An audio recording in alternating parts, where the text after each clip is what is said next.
We're doing it. Iowa City, Iowa in late August. Where else would you rather be? Folks, it's the 96th year football at Kinnick Stadium. Today a special late afternoon start for our lid lifter. It's the season opener for the Albany Great Danes and Kirk Ferentz's Iowa Hawkeyes. So glad you found us, everybody. Happy Saturday afternoon with my partner, Spencer Tillman. I am Eric Collins, and let's talk about the home team. The Iowa Hawkeyes last decade, they've been really good, but they haven't been great. What do they need to do to get to great this year? Well,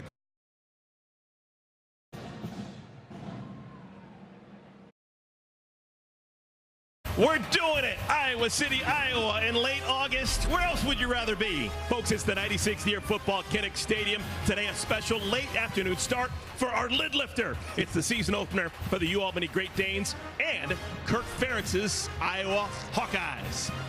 So glad you found us, everybody. Happy Saturday afternoon with my partner, Spencer Tillman. I am Eric Collins, and let's talk about the home team. The Iowa Hawkeyes last decade, they've been really good, but they haven't been great. What do they need to do to get to great this year? Well, that quarterback position has been a bit of a turnstile, right? When I think about Iowa, Eric, I think about a steady burn type program, particularly at the quarterback position. But they go to the transfer portal to get Mark Gronowski. Outstanding, two-time FCS champion, but he's untested in Big Ten talent, right? He's played against Big Ten talent before, but not in a Big Ten uniform. He is a runner, a dual threat guy. When you think about Brad Banks, go back to 2002. That kind of production on the ground is something he could possibly give you. Now, alternate, Albany will sponsor and recounter with Jack Shields. He's clawed and scratched his way, but inexperienced. He's got 6 games, just 2 starts in that time period. So at the end of the day, you've got 2 quarterbacks, opposite ends of the experience spectrum, carrying the weight of expectations. Sounds good to me. Let's do it, everybody. We've got football coming your way from Iowa City. The first meeting between these 2 schools. It'll be the debut of Mark Gronowski and this year's Iowa Hawkeyes. Our kickoff in a moment.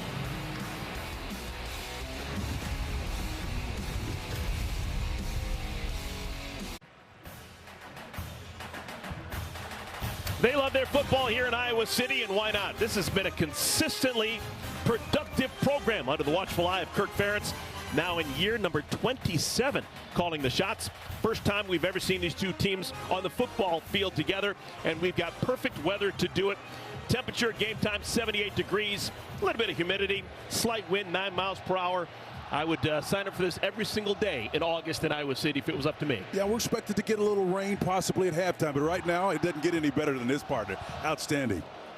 Doesn't get much better than Kirk Ferentz. This will be his 362nd game as a head coach, the vast majority of them as the Iowa Hawkeye. Now in 27 seasons, he's 1 win away from tying Woody Hayes for the most wins in Big Ten history.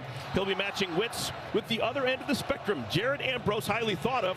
But folks, it's his first year as a head coach, and he's not even a full-fledged head coach. He's the interim head coach. He took over for Greg Gattuso back in February when Gattuso went to go to Penn State as an assistant. Yeah, and he's in a counseling role there. And I think Ambrose, to me, is that type of guy that's really armed because he's a blue through true blood football coach, right? He is involved in a long audition, Eric, and he understands that. He's got guys around him that have been in their respective roles somewhere in the order of 8 to 9 years. So the familiarity and stability that you need to have success is there for him. Well, Iowa, this is what they think about their offense this year. They won the toss, and they want to put their offense on the field. Maybe they wouldn't have done that in years past. Well, you know, the burner we had last year, a team in Iowa State that had Abu Sama coming off a blazer against the Farmageddon against Kansas State, and they came out and aired it out with Higgins and Knoll, right? Maybe we'll see a little bit of that. Caden Weegan back deep. He is scary as a returner. Won't get a chance.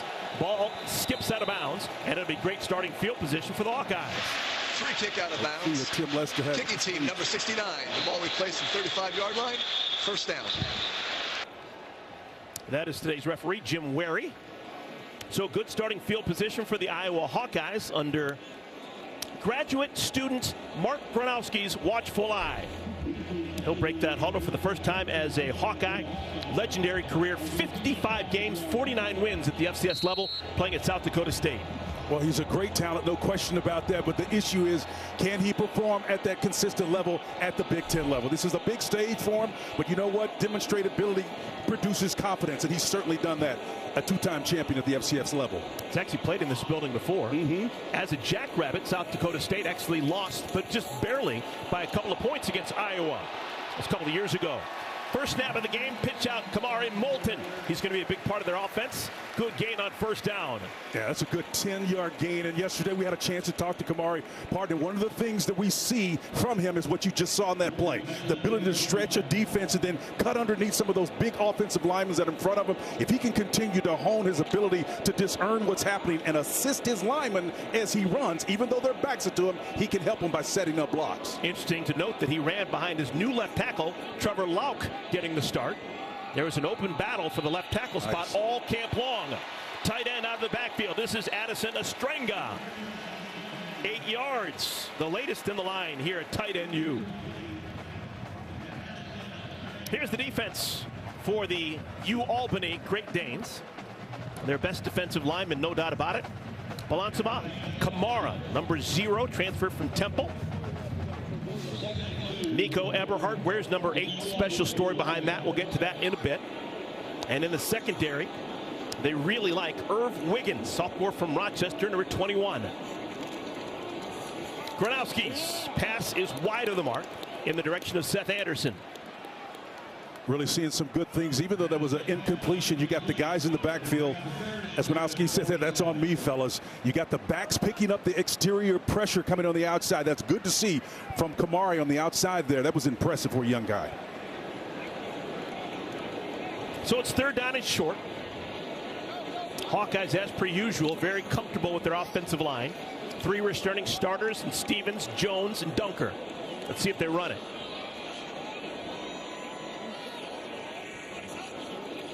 Hawkeye football. Moulton's got the first down. Some things don't change.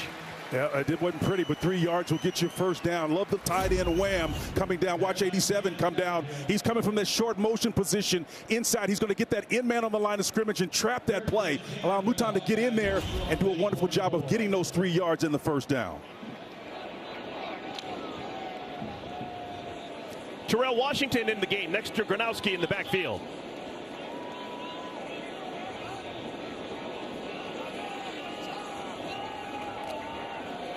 Look at the protection.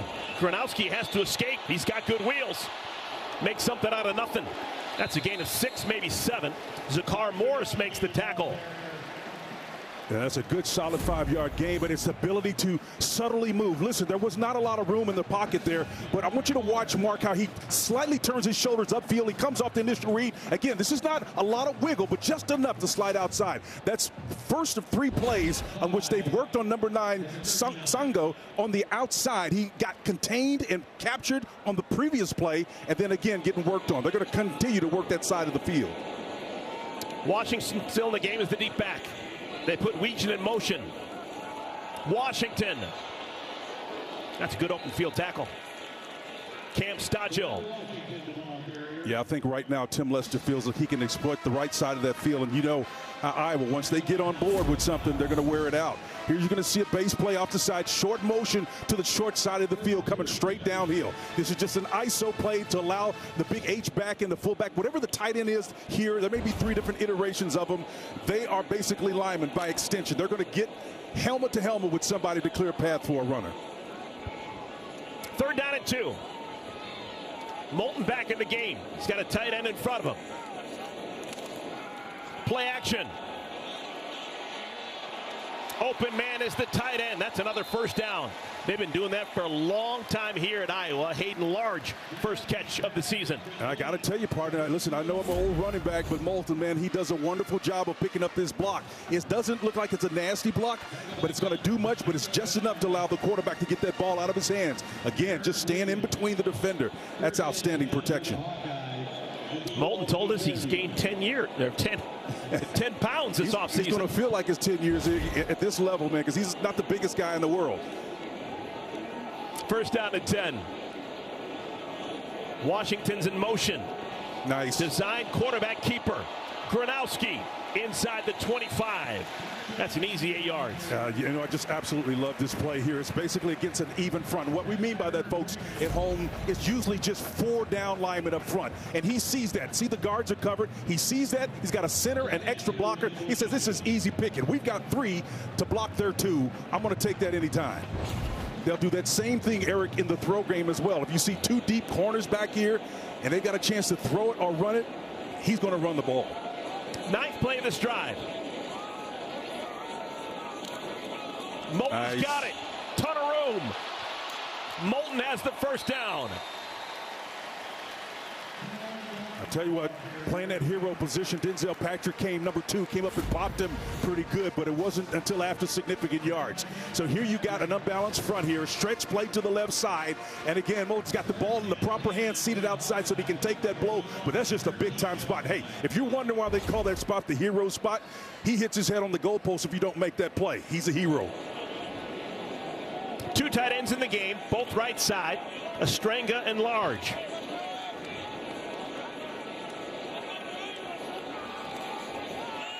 More play action.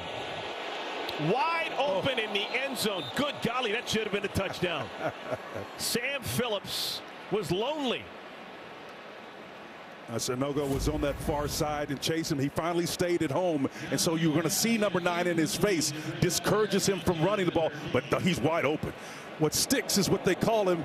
Number 11, they call him that. That's his nickname because of those 2 1s. Sticks has got to be patient, set his base, and understand the rhythm throwing of this system. It's one that Tim Lester's worked on hard to these quarterbacks, and they've got to work it. Second down at 10. Washington to the 10.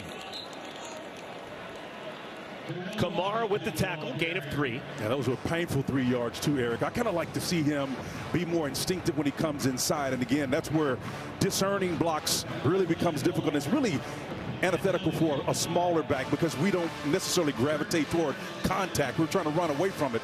But this back right here with that offensive line, he's got to trust those big bodies in front of him and find those tough yards inside. This is the opening drive for Iowa. Already their 12th play of the drive.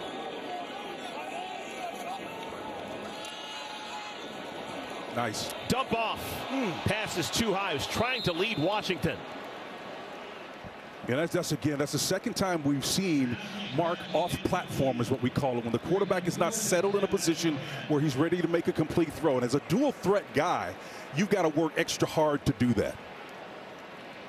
So the field goal unit will come on. I think now would be the time to tell you there's a new snapper in town for the Hawkeyes. Short snappers 45, Brian Worrell. He'll be snapping it to holder Ty Neeson. Drew Stevens, all Big Ten a year ago, is the kicker. 28-yarder. Standard issue. 3-0 Iowa lead. They would have loved 7, but they'll take 3. Albany with the ball when we come back.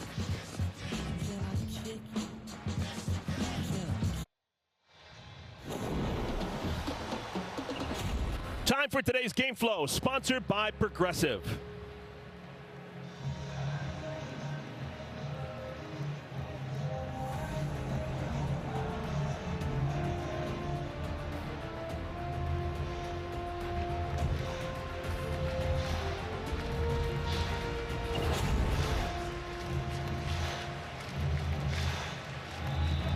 Twenty-second consecutive sellout at Kinnick Stadium.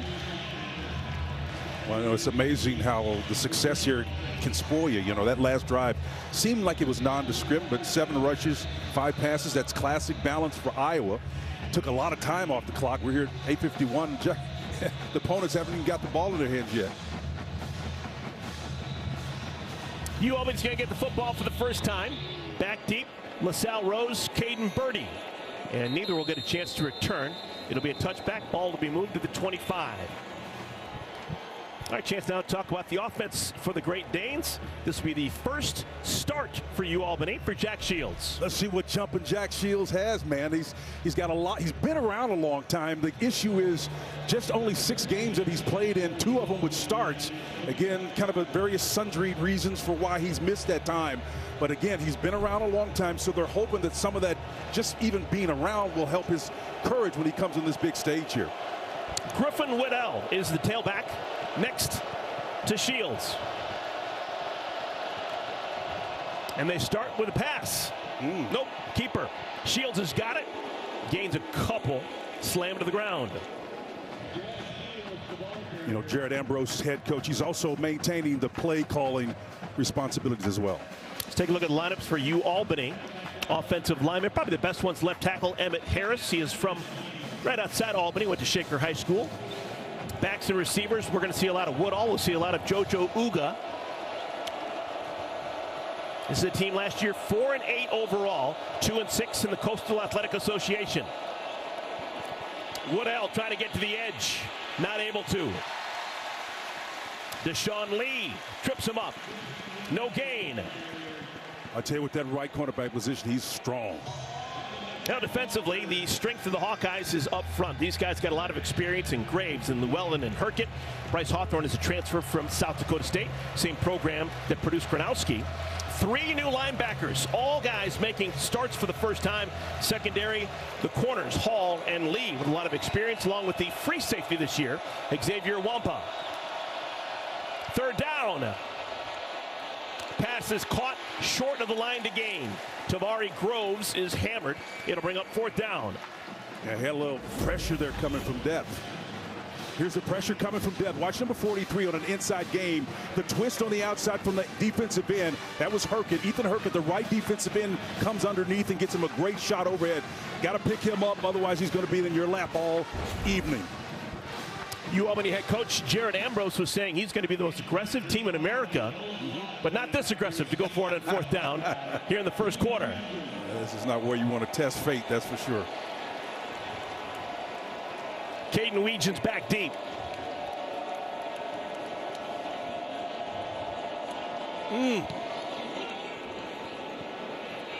Weegen has no blockers and decides just to walk away. Yeah, Weegen wanted to grab that thing. So we've got a timeout, 42-yard punt, no return. Iowa with the ball in a 3-0 lead when we come back.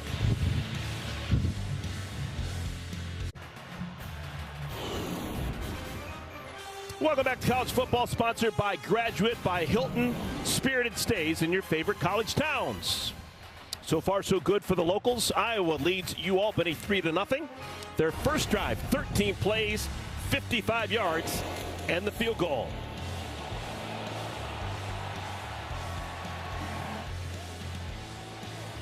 And it's a great job of Sticks getting behind his pads right there and doing an outstanding job of discerning where the opportunities were. But he's got to do this, got to finish the play.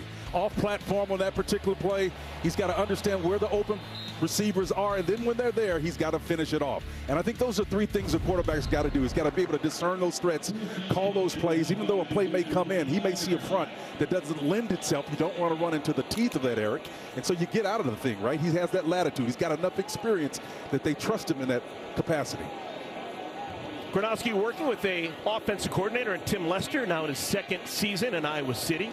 Offense was much improved last year from the year prior. 2023 was a disaster offensively. A little shaky on that pitch out to Terrell Washington. Play had no chance.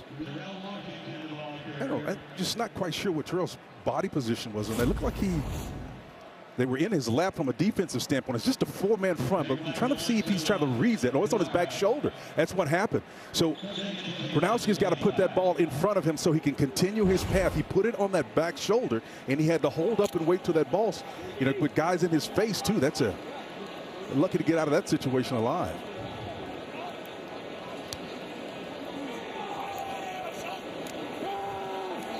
Gronowski hit.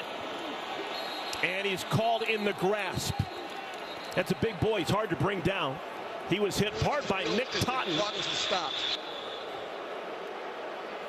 And the ball's going to be spotted at the 17-yard line. That'll go as a sack. Watch Nick come from depth. Right here, right behind that goalpost in that area here. He's going to come off that fire stunt.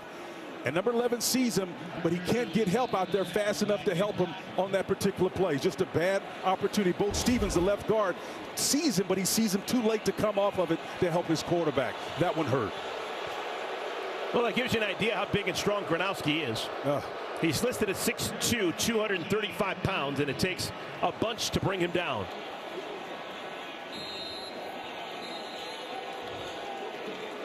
And a timeout called by Iowa. Their first of the half. Timeout on the field.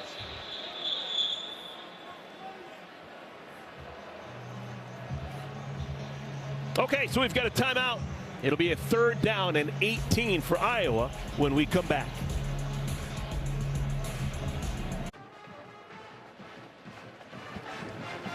Albany starting very aggressively defensively on this drive. Yeah, Bill in the set, the defensive coordinator, watch him. This is the guy who's on a fire blitz here. He's able to do it because of the guys that are behind him. He comes after he sees this little tight bunch formation. The 2 men behind him are taking his responsibility over with the safety, what we call overhang. And that allows him to get to him once again. The tackle can't see him. Bo Stevens sees it late, can't get out there. And then to add insult to injury, that last huddle was broken with 5 seconds on the play clock. Feel our crack staff got out of the stat. 3rd down and 18, Gronowski pays the price. Gained a couple yards back, gets out to the 20, but the punt team will have to come on. Yeah, and that's, I think, the takeaway from that last series, again, with the management of the clock or lack thereof, the fire blitz, not recognizing that, taking advantage of what you've got to do if you're an undersized team coming in this big stage in a night game. You got to have some success. Gamble a little bit. So Reese Dakin will come on. Aussie kicker, had a good year last year, all Big Ten performer. LaSalle Rose is back deep for Albany. Fair catch called for. And the Great Danes will start in 31-yard line. The NFL regular season kicks off on Fox September 7th as the Giants take on reigning Offensive Rookie of the Year Jaden Daniels and the Commanders. Or the Niners take on the Seahawks or other regional action. The NFL is back September 7th on Fox.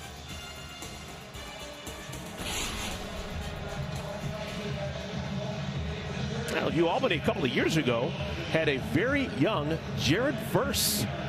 Ended up transferred to Florida State and then became the 2024 AP Defensive Rookie of the Year with the Rams. Yep, he's a baller, no question about it.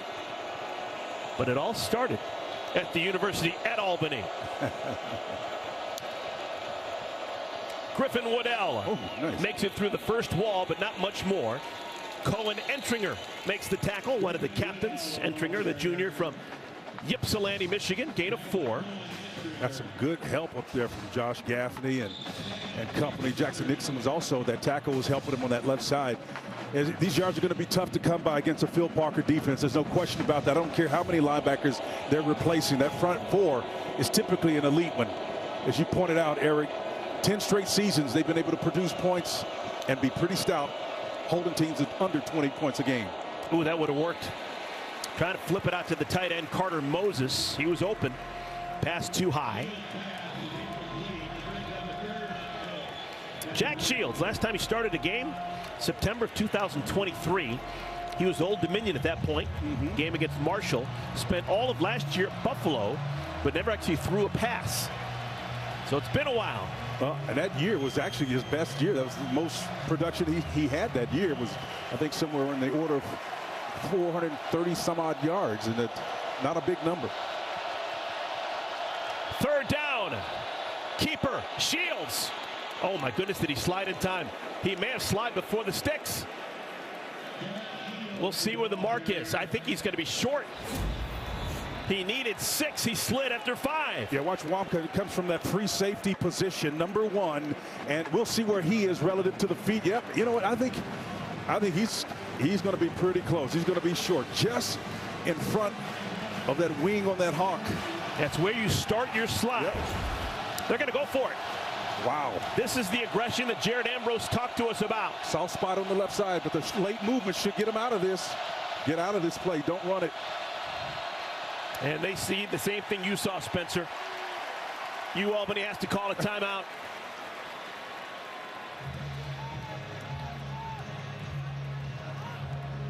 You saw it first, Spencer. I just saw the nuance in the setup. Again, Iowa didn't necessarily move over, but they did adjust. You can't run it to the teeth of the defense. We'll take a timeout. We come back. We'll see if Albany still decides to go for it.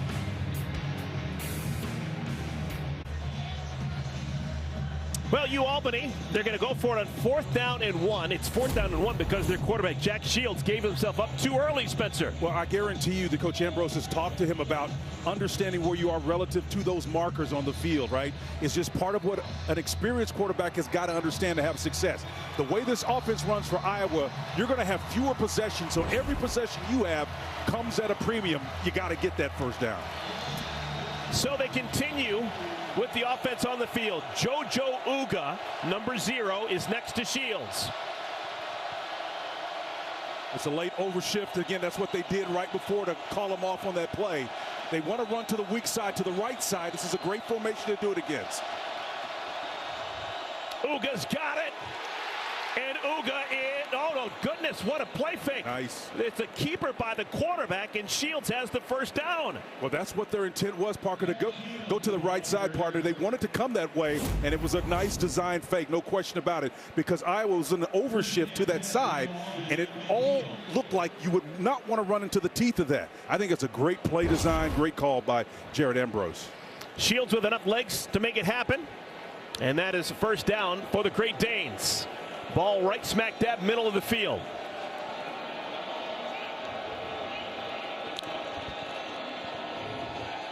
Shields wants a bunch. Nobody home. Looking for LaSalle Rose. I think the one thing that is really intriguing is to watch this team deal with the pressures that they're looking at that Phil Parker's throwing at them. They know what they're supposed to do. They know their assignment. You see guys coming from far left, what we call detachments, away from the line of scrimmage, understanding there's no one in front of them, so they have the liberty to turn around and help somebody else. That's just good football players right there, and they've got a couple of them. I just saw on that last play. This is a good football team. Jared does a wonderful job of coaching them up.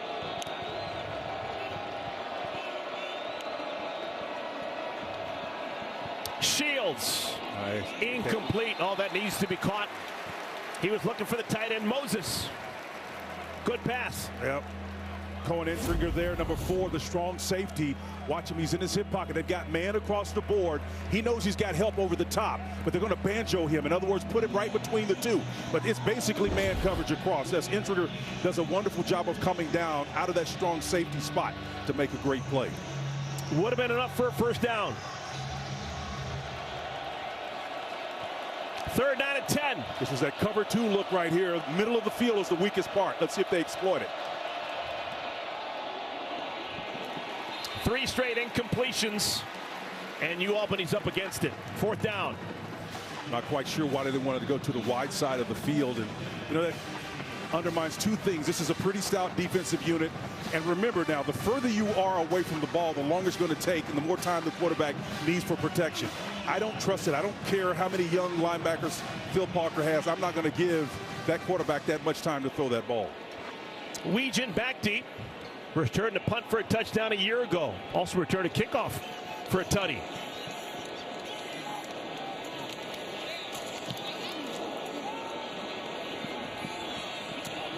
Fair catch at the 14-yard line. So the 3rd possession for the Iowa Hawkeyes, now in year 2 under offensive coordinator Tim Lester. Last year was, well, you had Cade McNamara as your starting quarterback beginning of the year. He transferred. You also lost Caleb Johnson, who was a stud running back. A couple offensive linemen are gone.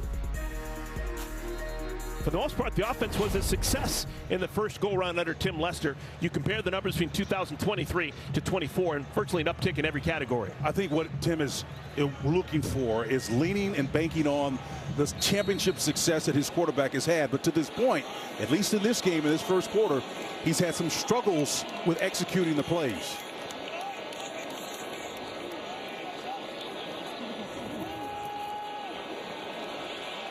Gronowski. And he led his man too much. That was Jacob Gill. You know, and after a while, and I'm counting them, there's like 3 times where when he gets flushed out of the pocket and has to run, it's really difficult for him if he's off platform to make those throws accurate. And what happens if you're a defensive coordinator, you are playing the game in your head as well. So let's say, the strategy becomes get pressure, keep him off platform, and let him beat himself with his mistakes. And you've got to be curious of that. How do you beat that? Complete a play or 2 off schedule. Play action. Pass is low, caught up the shoot tops by Seth Anderson. Anderson makes a man miss out to the 30. That'll be a first down. 15 yards for the senior Anderson. I like the play going to the wide side of the field to make them cover the breadth and width of the field. So watch Gronowski come out, play fake, the ball is out. Nice solid throw on platform, safe throw for the most part because you're in between the sideline and a sure-handed guy that plucks it off of his shoelaces there. That's a nice pitch and catch, and what you need to do is stack those on top of one another. For those of a certain age, you may recall, The ruling. Seth Anderson's father was Flipper Anderson. Oh, this is going to be looked at. Okay. I thought he picked it up off his laces. We shall see. Jim Wary is our referee. This is a Big Ten crew.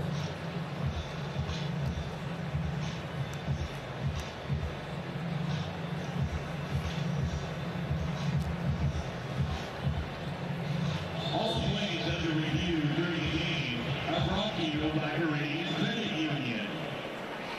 All right, this is being reviewed to see whether that was a catch or not. Let's check in with Dean Blandino. Dean. So this is going to be the key. Spencer mentioned he caught it off his shoelaces. Well, did he catch it off his shoelaces or did he catch it off the ground? That's a good look there. And again, he has to have firm control before that ball touches the ground. And that's going to be the key as we're watching this. Right there, it's tough to tell if there's enough to change this to incomplete. Dean, I'm seeing what you're seeing. You know that crumb rubber? Yeah. See that rubber bounce like that? That tells you that more of the ball hit the ground than anything else. And that when you see those little black pieces start popping up there, the ball had to hit the ground. So well, that's a good point. Yeah. Could it be the ball, or was that his feet as his feet were dragging? Again, it's really close. This angle probably isn't going to give us a definitive look. We're kind of looking through the body.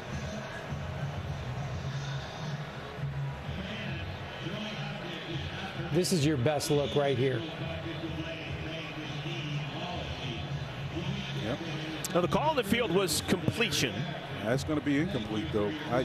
I mean, that's what I think. I mean, Dean's the expert. Yeah, that's the shot there. It doesn't look like he has control of it before the ball touches the ground. The ball hit the ground prior to the catch. Incomplete pass. 3rd down and 10, 15-yard line. Okay. Well, nobody knows the anatomy of the call like Dean knows. I mean, he knows it. I'm just looking at it from an anecdotal standpoint of all that rubber. When I see that come up, I'm saying that ball hit the ground. Well, Spencer, catch or no catch, it wasn't a very accurate pass. Yeah, and that's been an issue right now for Gronowski in the first quarter. 3rd down and 10. They need to get to the 25.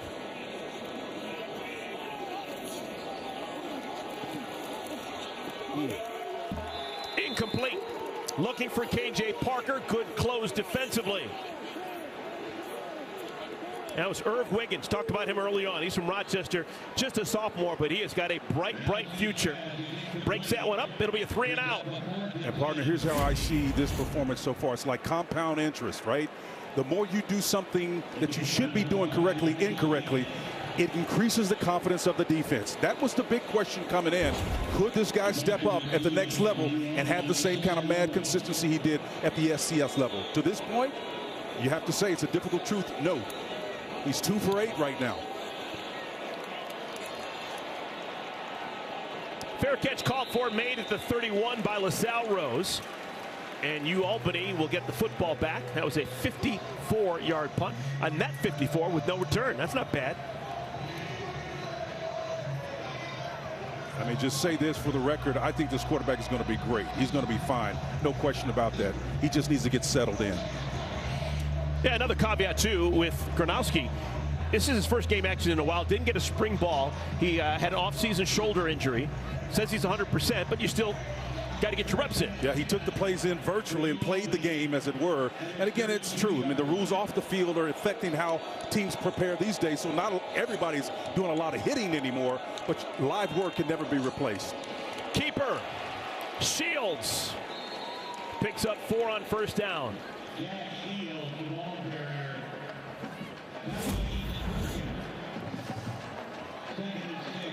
Got a little jet formation here, trying to catch the influence, and they do get one Hawkeye pin on the other side to come through, but that misdirection is not enough to get significant yards. Underneath a minute to play here in our first quarter.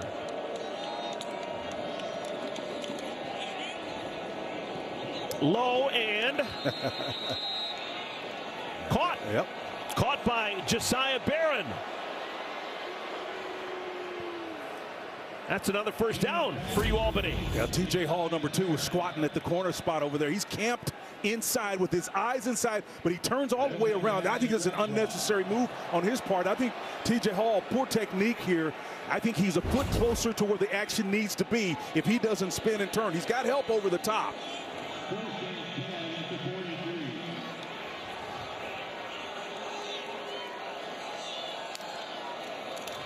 First down run, Uga to the 45. Xavier Wampa pushes him out of bounds. That's a pretty confident play, right? Run power into the short side of the field. That's pretty impressive. And that's going to be the final play of our first quarter. We have played 15 minutes here in Iowa City. It is a 3-0 lead for the Iowa Hawkeyes over the UAlbany Great Danes. And one of the great traditions in all of college sports, not just football, all of college sports, it's the Hawkeye wave after every first quarter here at Kinnick Stadium. I'll tell you, this is so emotional. This is a very significant moment. Wow.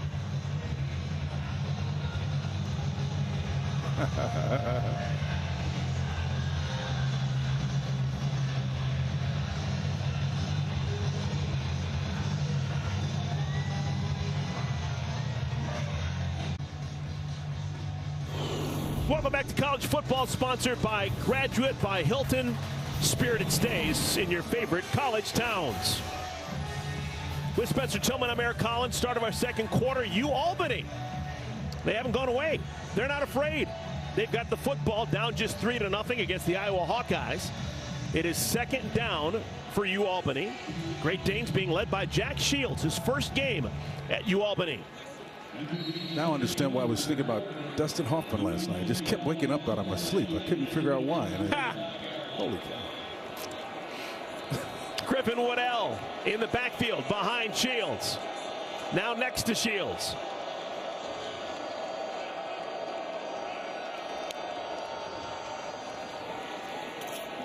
Passes low and caught. That's a heck of a throw. Sliding catch made by Barron. And I'll tell you what, Jack Shields was under pressure, folks. You had an all-out blitz, and all it takes is 5 to constitute a blitz. Watch it come from pressure. You had a directional call on. That's 1, 2, 3, 4, 5, and the 5th man comes from depth. And that ball is in there, I'm telling you. 19 yards.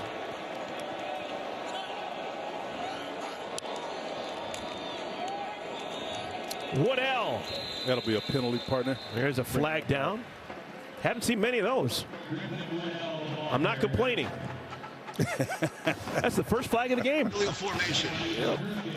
5 players in the backfield. 5-yard penalty. Second down. Now you got to have 7 on the line of scrimmage, right? So if you got more men, and that's all that side judge is doing, is counting how many people are off the line of scrimmage. You can't be in no man's land. You got to do that. You can't make that mistake. Jared understands it. He's an offensive mind. He's retaining those play calling responsibilities. So that's on him down there. That's 7 now. So it's 1st and 15.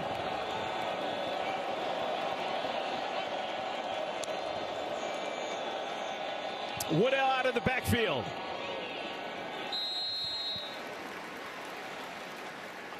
Gain of 2. Been working on TJ Hall out there at the corner. He had an injury, kind of bumped his knee. It's kind of split some time with Rashad Godfrey. And watching him in practice out there, he looks fluid, looks like he's moving, but the fact that they're attacking him the way that they are tells me a little bit of something about what they feel they can get accomplished over there. Let's see if they go after that side of the field again. Alex Dretch comes into the game. He replaces Woodall in the backfield. Second down. Shields. Caught. Open man inside the 15. Caden Braden Birdie's first catch of the day. And partner, who do they attack on that left corner position? T.J. Hall. He's sitting there squatting, and he came off of that. Again, I love the design and the scheme. Everybody's eyes are pointed into the backfield, right? You can see their tight end is up front. He gets a nice job to help block. He's free. And then this is an off-schedule play here. But they work it against that cornerback in that zone and finds a hole there, and they're headed to the end zone, man. So they've had a 19-yard gain and now a 27-yard gain on this drive. Shields caught at the 10-yard line. Entringer with the tackle.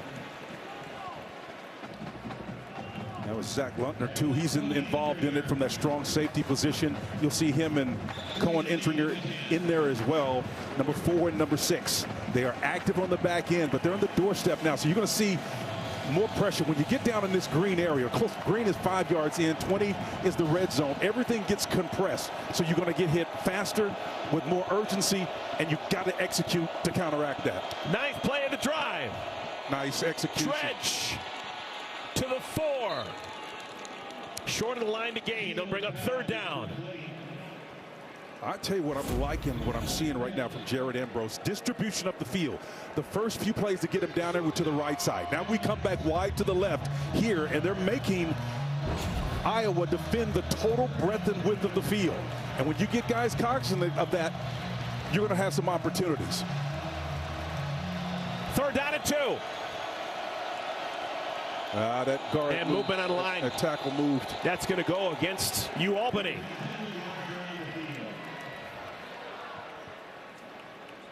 Was that right side? I thought it was Jackson Nixon, may have been that right tackle, 64.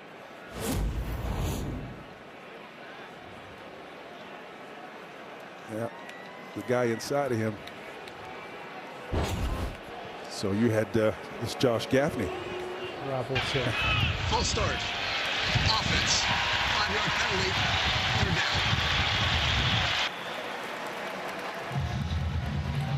So that's kicking the pants for Jared Ambrose. Has to go back to the call sheet. Had been 3rd and 2. It's now 3rd and 7.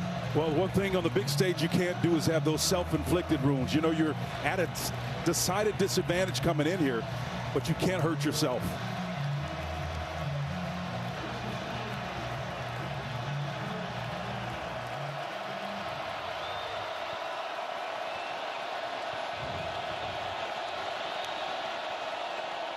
Nice, got him. Plenty of time.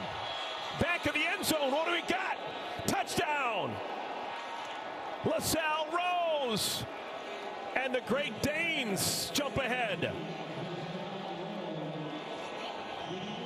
What a drive. That was an outstanding drive. And again, great execution by Jack Shields, the quarterback. He has plenty of time and protection. Everybody's manned up against this directional call, and he's not really on platform, moving away, and throws that ball back across his body. What an unbelievable job of execution on that play. And again, LaSalle Rose Jr. just does a wonderful job from his X position to catch that play. So 2nd quarter, and Albany leads Iowa. James Bozick, the extra point.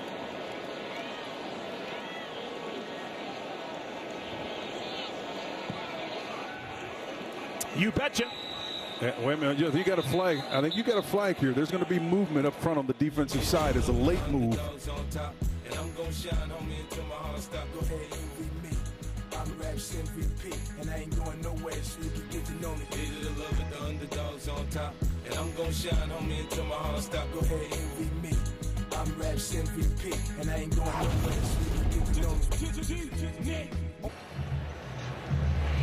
Pretty good start for Albany here in Big Ten country. They lead Iowa 7-3. They scored a touchdown on a 9-play, 68-yard drive. How about the man call here, right, as we double box this thing? Everybody's man under, one guy is free. So what does that mean? You have got to hold your own. If you get beat on the inside on a dart, you're going to end up giving up points, and that's exactly what happened on that play. 11 plays, 68 yards. 4 minutes and 51 seconds takes it off the clock. And again, that's brave execution down in the opponent's red area. Spencer, Iowa started with the ball. They've had 3 possessions. They've got 51 total yards. Wow. On that drive alone, Albany 104 yards. 68 yards and 104 total yards in our ball game. So they have twice the amount of offense here in our first half that Iowa does. And the longer that goes, the greater the confidence builds. And again, you hear me say it ad nauseum, confidence comes from demonstrated ability. If I'm Jarrett Ambrose, the head coach, offensive coordinator, I'm telling this guy, I say, look at this. Who's scoring? Who's moving the ball? Guys, the stage is not too big for us. Let's go get this thing. Caden Weegan. Oh. And that bounces inside the 1. That'll be a penalty. Kick out of bounds. Didn't make it to the end zone before it went out of bounds. It was still in the field of play. First down. So the ball be taken to the 35-yard line. I didn't need to use the wedge on that one. I should have gone with the 9, and I got a little bit more loft on that one. It just spun and kicked out, didn't it? Spencer, last 2 drives for Mark Gronowski and the Iowa Hawkeyes, both 3 and outs. And alternately, the same thing goes. You got a quarterback who's established, accomplished on the FCS level, struggling here in the early go. What we say off the top of the show, Iowa is a slow burn team. If you look historically, you'll see that at the quarterback position where that's manifest most. Xavier Williams, best run of the day for Iowa, out to the 49 to pick up a 14. This is Iowa football right here now. Nice ISO play again. Get all those big linemen pulling and reaching. Scoop box up front. A good back with instincts. Doing exactly what we talked about in our meeting yesterday with him. He's got great vision. Reading those blocks. Assisting his linemen. First down at 10. Fresh set of downs. Nice. Williams, another big gainer. Inside the 30 to the 25. Back-to-back huge runs for Williams. And they're going behind that new left tackle into the game. Jack Dotzler has replaced Trevor Locke. Partner, I absolutely love the way he comes in there, and he's creating a competition context between Kamari Moulton too as well. Between the two of them, they're challenging each other. Great inside running capabilities, a north and south guy, a nice counter to what you get from number 28. These guys right here together can cause problems. Now they need to get that confidence and get it into the end zone and get their quarterback in the throw game on track. Trevor Locke started the game at left tackle. Has been replaced by Jack Dotzler. Not a surprise. We were told they're going to alternate. Gronowski's pass is complete. Short to Seth Anderson. Denzel Patrick, a quick tackle after a gain of 5. And one of the things I'm noticing about Albany, what they're doing, Bill Nassett, the defensive coordinator, is playing with leverage. In other words, he's not going to let anything get outside of those guys. When they come in, they've got their heads across the bodies, and with help over the top, not going to see that outside. So again, the best way to attack them is between the hashes, I think. So use those tight ends that you're famous for here at this institution to get up the field.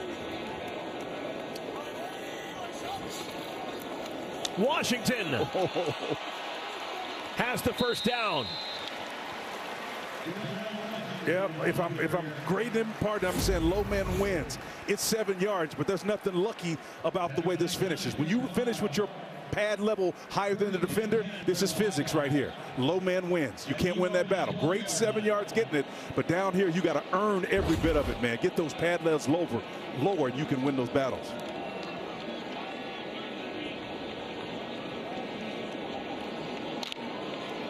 Zach Ortworth and DJ Vanami come in as the tight ends in this formation, along with Addison Ostrenga. So 3 tight ends in the game for Iowa. Washington to the 6.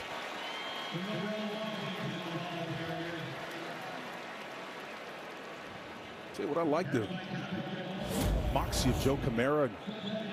Thomas Joe Camara, he does a wonderful job of coming up, number 7, sticking his nose in there. Watch him get physical here at the end of this play. Here, boom, he takes it on the shoulder, but that's what you need to do to finish. We have not seen Kamari Moulton on this drive. Xavier Williams next to Gronowski. Now, Moulton is the smaller of the 2 backs, and that's one of the reasons you haven't seen him down here getting close to the green area. Quarterback run, Gronowski. He can do that well. He scored 37 touchdowns on the ground at South Dakota State. Well, when you asked him the question yesterday about who is his favorite quarterbacks, you know, he didn't hesitate. He said, what, Tim Tebow and Michael Vick, right? You saw little Tebow right there. Urban Meyer can appreciate this. He'd love it, man. He got those shoulders down and punched it in there, and just shows you exactly what he's able to do. 5 rushes this possession, just 1 pass. Let's see if he's got a jump pass in him.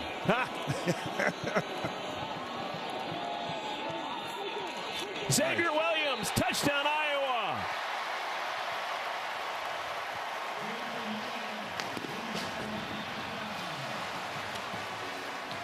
Hawkeyes getting back to Iowa football, that time with the football.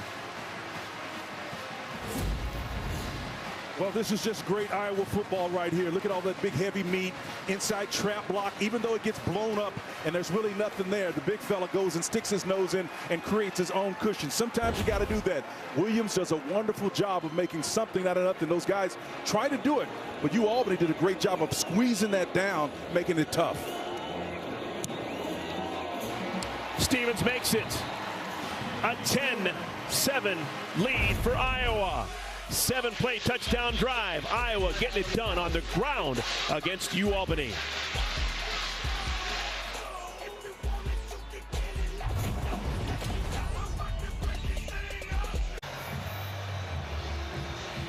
Iowa back on top of Albany, 10-7. Last drive, best of the day for the Hawkeyes. 7 plays, 65 yards. 60 of those yards on the ground. Xavier Williams, a big factor. Well, he's the heavier of the backs, and he's in there for a reason. Again, we'll unpack that with Kamari Moulton is out with an injury situation, so they're going to the big fella inside, and it's serving them well. He's basically putting the passing game on ice right now, and I'll take this any day because your quarterback has been struggling through the throw game, and so as a result, Williams now 3 carries for 44 yards. And you talk about judicious, a touchdown, I'll take those numbers any day. That's Iowa football. Xavier Williams giving me Sean Green vibes. Yeah. They may need him more than they thought today. Just informed that Kamari Moulton is out for the rest of the game. We thought was going to be the lead back for Iowa. Will not return after getting 3 first-quarter carries.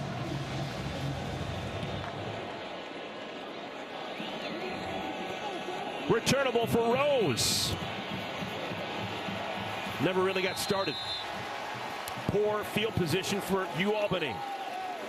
Well, partner, just to put a cap on what we just saw there on the run game, you know with Caleb Johnson, this was going to likely be a backs by committee scenario for Kirk Ferentz, and he understood that. And so I didn't see anybody, to me, in some of the prep tape that I looked at, that would necessarily be the guy that would be the guy. So it's going to be a backs by committee scenario, and certainly now with Moulton out with the injury. First 2 drives, not so much. Last drive, yeah, a lot. Albany coming alive. Can they keep on keeping on? Griffin Waddell in the backfield. He'll leak out, catch the pass from Shields, and gain a handful of yards on first down. Well, tackle made by Jaden Harrell. Eric, the body motion of this quarterback, and if you have to attribute this to exactly what Coach Jared Ambrose is doing. His quarterback is opening up to affect the linebacker play, and it's just enough to allow that trailer. In this particular case, the safety is trying to track that slot man, but he's a beat off because he's opening up and mirroring what the quarterback is doing. This is excellent football design that you see here. JoJo Uga is the back in the backfield. Nice. Keeper for Shields. This time doesn't slide too early. He's got the first down. Out to the 32. Listen, I know Will Hawkeyes, technically the offensive coordinator, the guy kind of puts things together. Jared's calling those plays, but what I'm noticing right here, he's putting that All-American academic status to play in the formation of these plays. This is some of the most creative stuff that I've seen in a long time from this program. Yeah, when Jared Ambrose was asked why he decided on Jack Shields as his quarterback, he said he's got game. I'd agree. Knows how to play. For someone not a ton of experience, he looks awfully comfortable here in our first half. And I think the system is what you attribute that to. Again, a guy who has game, if you give him the proper structure and function, he can exploit that. Again, just look at the counter to that. What Phil Parker has done over the last 20 years has been absolutely astounding. With guys who aren't necessarily the best athletes, that's not a comment or commentary. As an analyst, that's just an observation. Nobody does more with average talent or even good talent than Phil Parker. They're doing the same, Albany is on offense, at least tonight. Nice. Oh, a flea flicker. There's a flag down. Looking for the whole ball of wax, passes too strong, and we'll have to sort it out. There's usually either going to be a holding penalty or...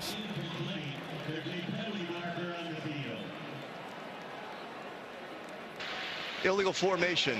Offense. 5 players in the backfield. 5-yard penalty. Second down. Second time we've seen that penalty against Albany in the first half. Absolutely. You know, they got 5 guys in the backfield. You have to have 7 on the line of scrimmage. Again, as you look up, you can count those guys off real quickly. And they've got to catch that the coaches do on the sideline to understand what's going on. You talked about how Jack Shields has control and command of this offensive scheme. He can get some help from the sideline on that formation stuff. So they march him back. It'll be second down and 11.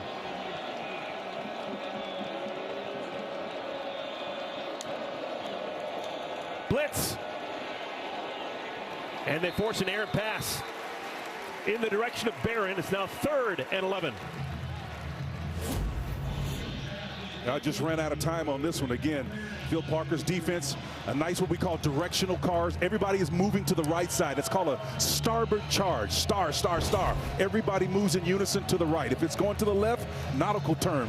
Port, port, port. Everybody moves one man over. And it's just a way to kind of give the quarterback a false read of what he's seeing. And again, it really works better in the run game than it does to the throw game. 3rd down. 4-man rush. Shields gonna run it. Bad idea. He gets clobbered, pushed into his own sideline by Xavier Wampa. Gain of 6. It'll bring a 4th down. And I'm assuming Albany's going to punt. Yeah, they're going to punt, but boy, they certainly are making this Hawkeye defense a little bit tired than it wants to be. Watch it. These guys are flailing. The big fellas are trying to run. Aaron Graves looks like a lizard panting on a hot rock, man. He's out there salivating. Albany wants to be aggressive. Their punter is Owen Lawson. Gets it away, spinning kick.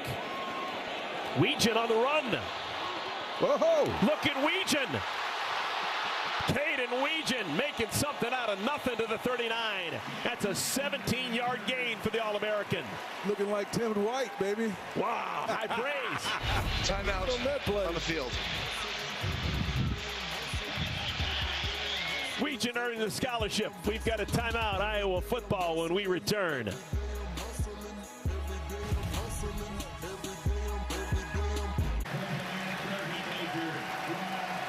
Iowa scored a touchdown last time they had the football. They've got a chance to back it up now. First possession, field goal, take that. Then they went backwards and stayed still. 2 possessions. The last one is one they want to think about more in positive thoughts. Well, one of the things they've got to do is settle in to what they do best. I mean, again, one of the things Kirk Ferentz has talked about all week long in building up to this game is I'm not quite sure what we have, right? So we'll see once we get into real-time situations, and then we'll adjust accordingly. I think right now, because of the injury situation to Moulton, they've got to rely more on the run game. They're going to do that anyway, but I think it's going to become featured now. Kamari Moulton, we are told, not going to return to the game. Moulton, the starter at running back, has been replaced by Terrell Williams, or Washington, and Xavier Williams. This is Washington. Flag down. Spins out across the 45. Ron Holmes on the tackle. That's some good vision there by Washington.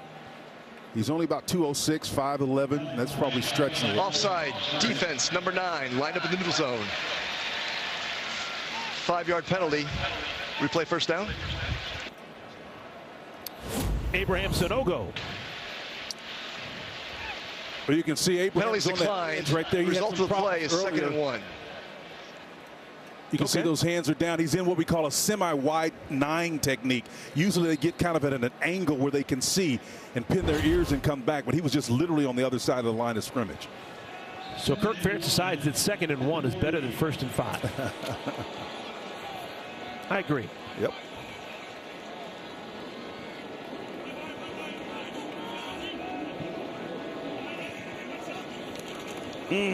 Washington can't get back to the line of scrimmage. Maybe he does, but not past it. It'll bring up 3rd down.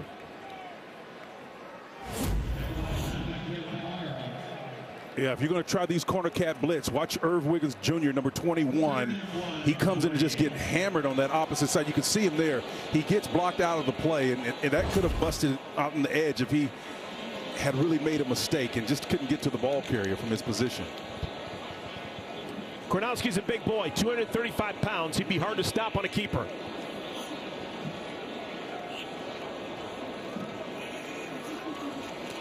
Pitch out. Williams. He's got the 1st down and then some. Man, a touchdown. Xavier Williams to the 10-yard line. Biggest play of the game for Iowa.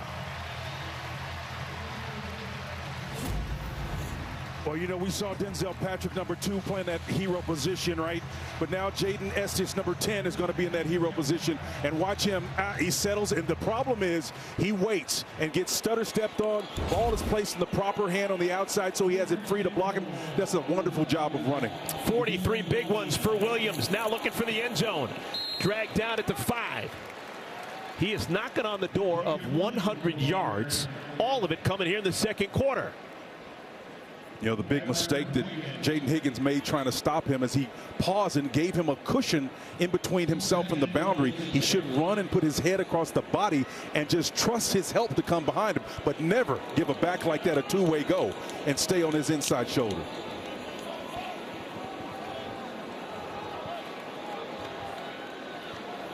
And for this series, Trevor Lauk is in at left tackle. So they're alternating Lauk and Dotzler at that important spot. Gronowski. That's going to bring up 3rd down. Yeah, I like what they're doing there. They're just trying to create more flow away from this quarterback. They're going to expose him, and he's their guy, right? If you're going to expose him to getting hit, you want numbers flowing away from him. And so the motion that they showed on that play, it was just a great job of Tim Lester just creating something that would get numbers away from their big guy. Well, we've made it to the 2-minute timeout. We've got Iowa knocking on the door. An important 3rd down and goal when we return to Iowa City.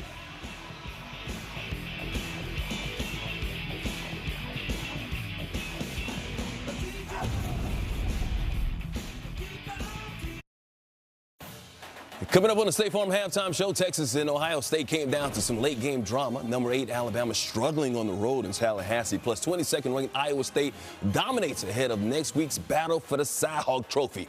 Eric and Spencer, see you fellas at the half. Mike, my man, for years, nobody has done it better. Thank you. We will be watching. Sarge. Yep. And Iowa State team already 2-0, and this is still the first half of the first game for Iowa. Man, I've been bullish on them for a long time, going back to last year, and I just think Matt is one of the best coaches in the business. A lot of people came after him. He chose to stay. 3rd down and goal. Ball's at the 4-yard line. Tight end Estrenga's in the backfield. It's a quarterback keeper. Gronowski is ridden down at the 2. Heck of a tackle made by Thomas Joe Camara. That's one. He had a bad outing last time when they were back up here, but watch the safety from the free safety spot. Camara come up in there. Timeout. His nose, man. He just does a wonderful job. I'm telling you, the guys were laying the wood there. Timeout. Please reset the game clock. We were talking to the coaching staff for Albany, and they were talking about Thomas Joe Camara, and they say some guys like to tackle. He likes to hit. Yep, he really does. He plays the game with a chip on his shoulder, and that's one thing about him that we talked about in our meetings. And I said, what is this kid's disposition like, Coach? And he kind of paused a minute and said, yeah, well, he definitely likes to hit, and there's no question about that. Kid's had a tough background, upbringing, but at the end of the day, he is a classic gentleman on the field, off the field. But when you push him wrong and he gets upset, he's coming after you.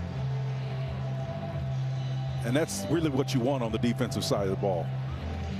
You know, a lot of guys can play, like Jerry Glenn will say, uncontrolled idiots, but that's not what you got to do.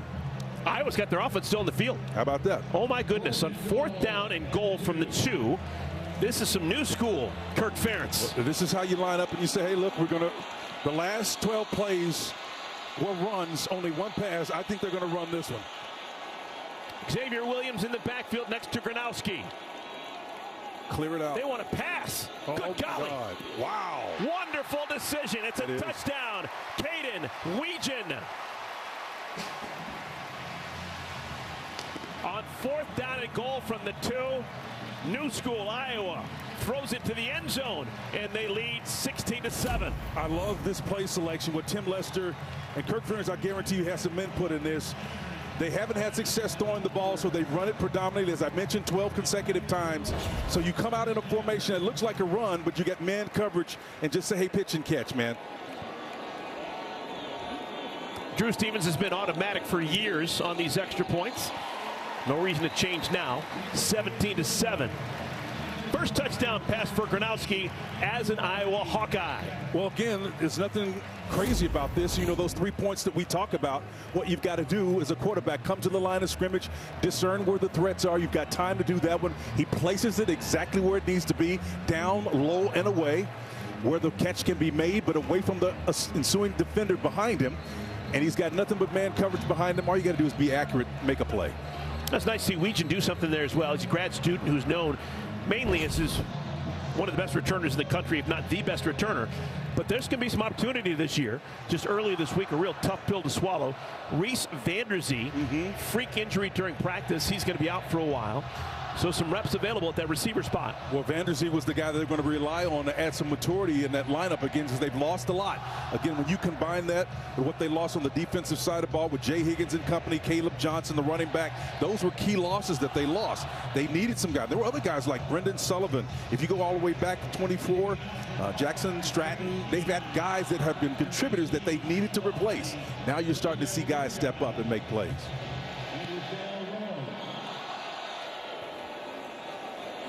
Deep into the end zone, that'll be a touchback. Ball to be taken to the 25.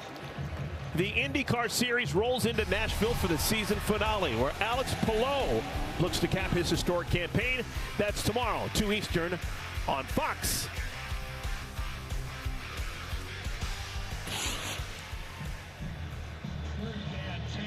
Well, don't go to sleep on you, Albany. They have been a pleasant surprise, I think, to the 70,000 here at Kinnick Stadium.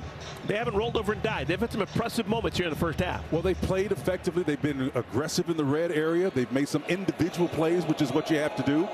I've been impressed. Quarterback Shields 8 for 13 with a touchdown. Wants to throw, has a man, caught.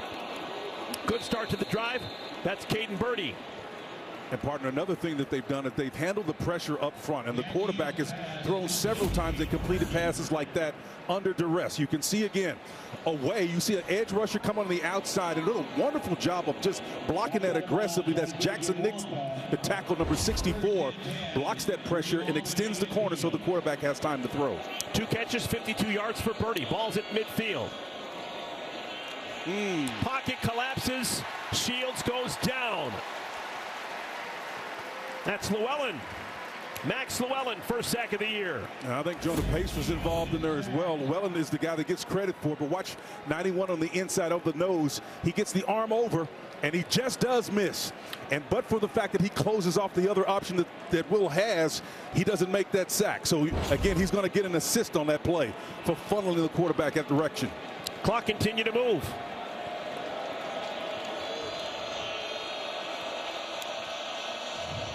Design quarterback run. Shields to the 48. Jaden Harrell with the tackle. Yeah, and We're under a minute to play, first half. Yeah, Aaron Graves, number 95, the left defensive end, just tackled, just did miss on that play. And again, they're going to continue to move down the field, and Jared's looking for the right play to make this thing work for him. Thinking about timeouts. Albany with 1, Iowa with 2. Trips formation to the wide side of the field. They can get a nice little natural pick here on an out cut. Nice throw. You got to get it out quick, though. No, you're not going to get anything better. Got to get it out. I think they're just bleeding clock. They don't want to give it back to Iowa at any time. Knocked down. Deshaun Lee with the pass defense. Clock stops, 22 seconds remaining, second quarter. I'd have took that trips, man, to the bright side of the field any day. You've had some success with man coverage. Again, that bunch formation, they were playing them straight up man. You got to trust one of your guys to make a play against that. I mean, there's all sorts of natural picks that can occur. It's one of the toughest formations to defend. And I know they've got the IP, the intellectual property, and the capital to be able to make those kinds of decisions. They've shown us tonight they've got it. I bet you they wish they had that one back again. Owen Lawson to punt it away. No pressure.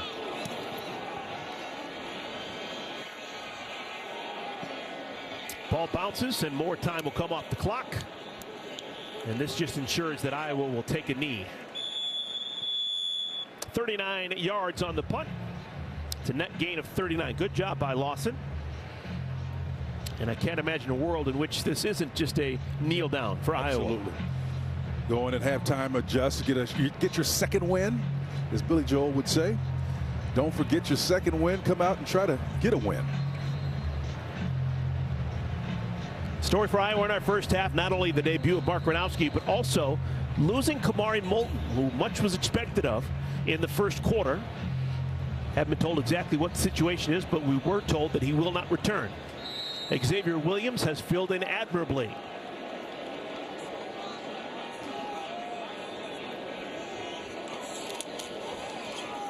So it's not a kneel down. Instead, they give it to Williams, who barrels forward for 2 yards.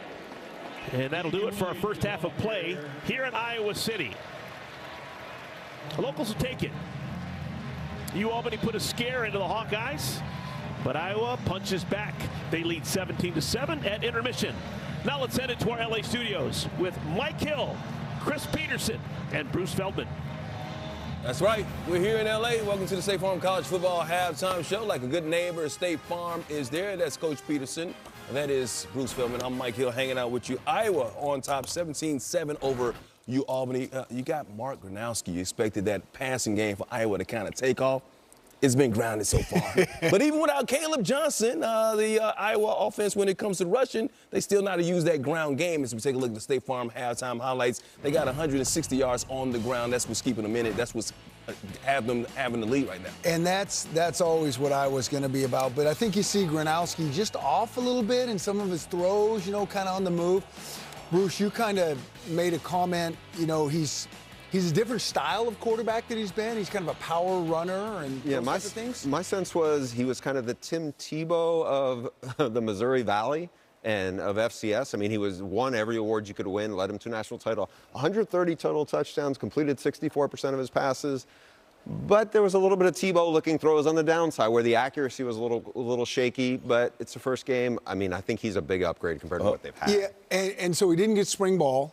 He's still working through it, had the shoulder surgery, those type of things, and it kind of looks like it. I think we want to see the Ohio State-Texas matchups, this is why coaches maybe like not quite those matchups when you have new players and you're working them into your system, because these guys are going to have to work him in quickly, because next week, when they play Iowa State, they're going to have to throw the ball better than this. And Iowa State will show that a little bit later, up to a 2-0 start. 17-7, though, over Albany, second half, coming up momentarily. Hey, after all the hype, it was a humbling day for Archman. I got to say it that way. For top-ranked Texas against number 3 Ohio State, the story coming up from Columbus, coming up next. And after a season of disappointment, 8th-ranked Alabama stunned in the season opener down in Tallahassee. Kalen DeBoer, he might not be able to go back to Tuscaloosa. Stop. Not tonight. Stop. Not tonight. Stop with rumors. Maybe just another week. Welcome back to the State Farm FS1 College Football Halftime Show. Like a good neighbor, State Farm is there. Welcome back to the Halftime Report. Ohio State beat Texas in the semifinals on the road to winning the national title last year. The rematch taking place today as a top-5 showdown in Columbus. The hype was there. Arch Manning, the expectations were there. It didn't quite live up to it. Julian Sand getting the start for Ohio State, and here, third quarter already down 7-0. Manning trying to sneak in on 4th and 1, can't get it. Big play. Huge play. Huge play. Ohio State's defense coming up big there. And then Manning looking for Ron Wingo, and the Buckeyes defense just as solid. Man, that just takes such a huge arm to be able to make that throw wide side of the field. That ball's in the air a long time. Meanwhile, Sand and the Buckeyes converting off that turnover to Carnell Tate. Look at this catch. pretty impressive because this is the other receiver. We talk so much about Jeremiah Smith. This guy might be like the second best receiver, third best receiver in college football. Cornell Tate is pretty special. Definitely the best duo in all of football right now. 14-0. Manning finally started to get going here, airing it out. Parker Livingstone, first score of the game coming in the fourth quarter, under 4 minutes to play. It's 14-7. Got the ball back, under 2 minutes left, 4th and 5. Manning under pressure, gets it off, finds Jack injuries, but short of the first down. And Ohio State knocks off number 1 Texas, 14-7. Here's Arch after the game. Can't have those turnovers. When you lose the turnover battle, you lose the game, and that's what happened today. Ultimately not good enough. Obviously, you don't want to start off the season 0-1. They're a good team, but I thought we beat ourselves a lot, and that starts with me, and I got to play better for us to win. Can't wait till the second half to kind of get things going. Hey, he's saying all the right things. You can't turn the football over, especially on the road in his first road start. Expectations were high, hard to live up to those expectations, but you got to give credit to Ohio State and that defense, too. I think you got to really give credit to both defenses. Those are championship defenses. I mean, Texas gave up 14 points on the road. 2 explosive plays, so they played pretty well enough to win on defense, too. But, yeah, Matt Patricia, you were talking about that matchup last night between Sark and Matt Patricia coming from the NFL. He was spectacular. They did a great job. You know, I wonder about one play because when Texas was on the goal line and it's 4th and inches on the goal line and they're going to sneak it in, I'm thinking that's a good call. Most coaches are going to call that. And then they don't get it. And I'm thinking, oh, my gosh, I would have probably called that, too. And then I started thinking about, wait a minute, fall camp. Did we practice that live? How many times on the goal line with crowd noise? Because the O-line can't hear, so they can't. It's almost like Ohio State timed that count better than they did. So I wonder, like, how much did you practice that live? They might have practiced a lot. I'm not here to second-guess calls. Yeah. But I would love that call, and then they got stoned on it, and then I'd go back to thinking, well, would I have practiced that enough? Probably not in fall camp. You don't go live on those situations very much. They got stopped several times on 4th down. 1 for 5 on 4th down conversions. There you go. That was the same issue last year, by the way, when they played them. Caleb Downs got them. I mean, if I'm an Ohio State fan right now, I feel so good. Matt Patricia aced the biggest test out of the gate. You know, he went toe-to-toe with Sark. You know, he doesn't have a ton of starters back. We know he has Caleb Downs. We know he has Arvell Reese. We know he has Sonny Styles. They obviously have playmakers on the back end. But that was big. The other thing I love, Julian Sayin starts the game. Out of his first 5 passes, there are 3 drops. Yeah. 2 by Jeremiah, 1 by Max Clare, and he kept going. He was very accurate. I think he's a guy that you love his temperament. You and I both saw him at Elite 11 a couple years ago when he was in high school, and he was the MVP of that camp when Dylan Raiola was there. There was a lot of good quarterbacks, and his temperament and his demeanor he's just something really cool about him. I think he's going to be terrific for him. It's just everybody talked about Arch, rightly so. I mean, but it's almost unfair to Arch because rightly so, I don't know. Like, I liked Julian Sayin's demeanor and just how he played a little bit better than Arch. They're both going to be great quarterbacks, but I thought Julian Sayin was lights out. He did not turn the football over. Ohio State didn't hurt themselves. They only had 2 penalties for 15 yards in this game. Texas had some big penalties that really hurt them in this one. They go to 0-1 on the season. Meanwhile, next Saturday, big noon kickoff in Ames as Iowa takes on Iowa State. Battle for the Cy-Hawk Trophy on the line. 10 a.m. Eastern right here on Fox. But before that, the 22nd ranked Cyclones put on a show against South Dakota. Wait until you see what Rocco Beck did. He was nearly perfect in this one. Highlights coming up next. Rose Rosal. TD catch. Albany getting on the board right there. They had a 7-3 lead, but right now it's 17-7. Hawkeyes at the half. Welcome back to the State Farm FS1 College Football Halftime Show. Like a good neighbor, State Farm is there. Don't forget, later tonight on Fox, old Pac-12 rivals Utah and UCLA battle with the Rose Bowl at 11 Eastern. Nico Iamaleava making his Bruins debut at the Rose Bowl. Hey, after missing the playoff and snapping their 16-year streak of 10-win seasons, year 1 for Kalen DeBoer at Alabama did not go as planned. The Tide, a 2-touchdown favorite, though, at Florida State, and they won 23 straight openers, Coach. Man. This game didn't go as planned. It did not go as planned if you're a Tide fan. Bama scored on this opening possession, 7-0. It was all Florida State after that. Isaiah Holmes making it 24-7. Ty Simpson did try and bring him back to Rico Scott. It's a 7-point lead here, but Alabama's defense could not stop the run. They couldn't run the ball, and they couldn't stop the run. I'll tell you what, Florida State, Gus Malzahn, the new offensive coordinator, they did a great job really imposing their will in that run game. Yeah, give credit to the Seminoles as they rushed the field. They upset number 8 Alabama 31-17. They should be ranked next week. Syracuse, number 24 Tennessee, they got a new quarterback in Joey Aguilar. I thought he played really, really well today. I think that's a really cool pickup for Tennessee. Look at this deep ball. Wow. Yep, 247 passing yards, 3 touchdowns, one right there to Braylon Staley. Tennessee rose 45-26. New Mexico, number 14, Michigan. Michigan's got a quarterback that can throw the ball forward. They also have former Alabama running back Justice Hayes.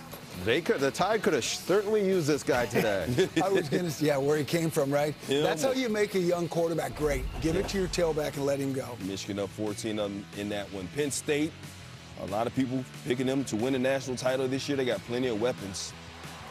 Taking on Nevada, Katron Allen, part of that dynamic duel in the backfield, and Drew Aller plays well in these games. Can he win the big game? You got Kyron Hudson coming over, of course, another transfer. They got wide receivers. They got weapons galore. They win 46-11. Oregon's got their quarterback, Dante Moore, former UCLA transfer, finding Kenyon Sadiq. This guy's one going to be the breakout stars of this season. Freaky athlete, freaky tight end, maybe their best weapon. Moore here to Malik Benson, 11-yard score. Ducks winning 59-13 over Montana State. Number 18, Oklahoma, expected to be better. John Mateer, Washington State transfer, coming over.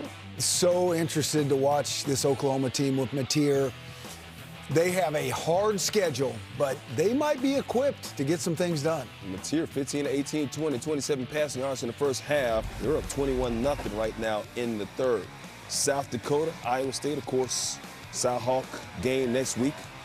Iowa State looks good. Rocco Beck looks great. They could do no wrong today. Yeah, he completed his first 14 passes. Beck, 19 of 20, 278 passing yards, 3 touchdowns, 95% completion percentage, breaks Seneca Wallace's school record for completion in a game. Wheaton right there. Of course, touchdown right there from Gronowski. Iowa on top, 17-7. Caden Weegan making it happen in the end zone.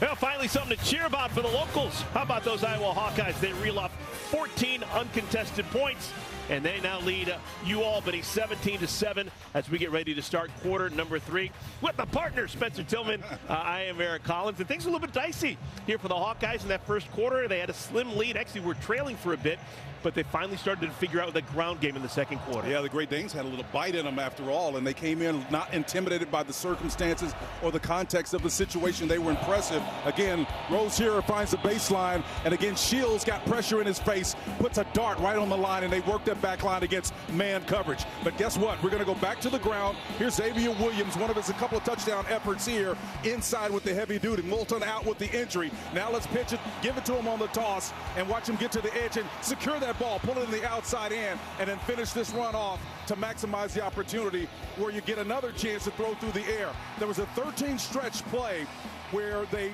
ran the ball 12 times and only threw it once. Of course, the production on the positive side, they score on that one effort in the pass. Outstanding job of responding to an otherwise very difficult offensive performance for the Iowa Hawkeyes. Yeah, you look at those numbers for Iowa, passing just 21 yards.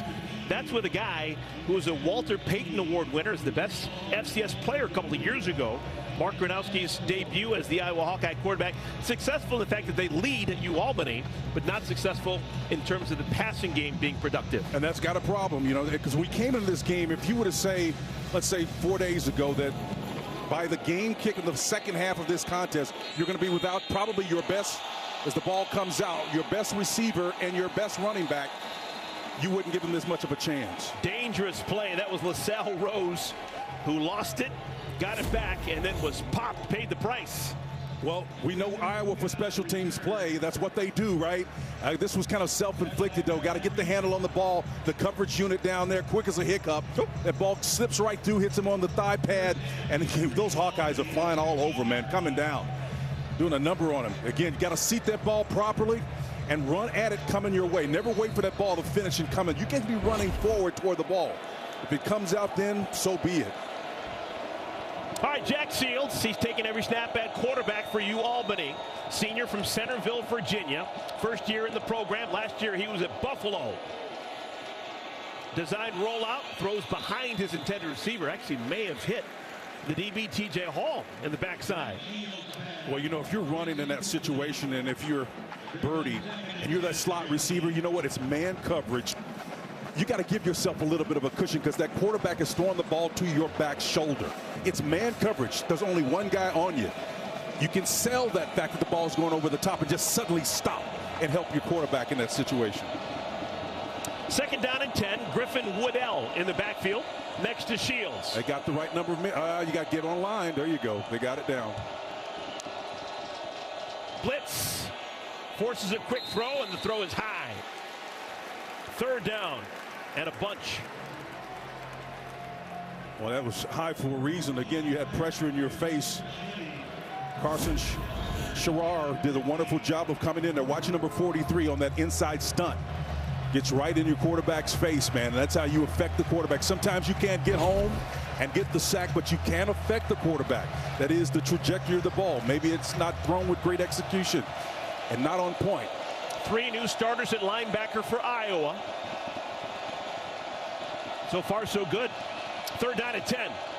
Just a 4-man rush. Shields underneath has the tight end who's close to the first down marker, but Moses is going to be a yard short. Jared Ambrose told us he's going to be the most aggressive team in all of America. Do you go for it on 4th and 1?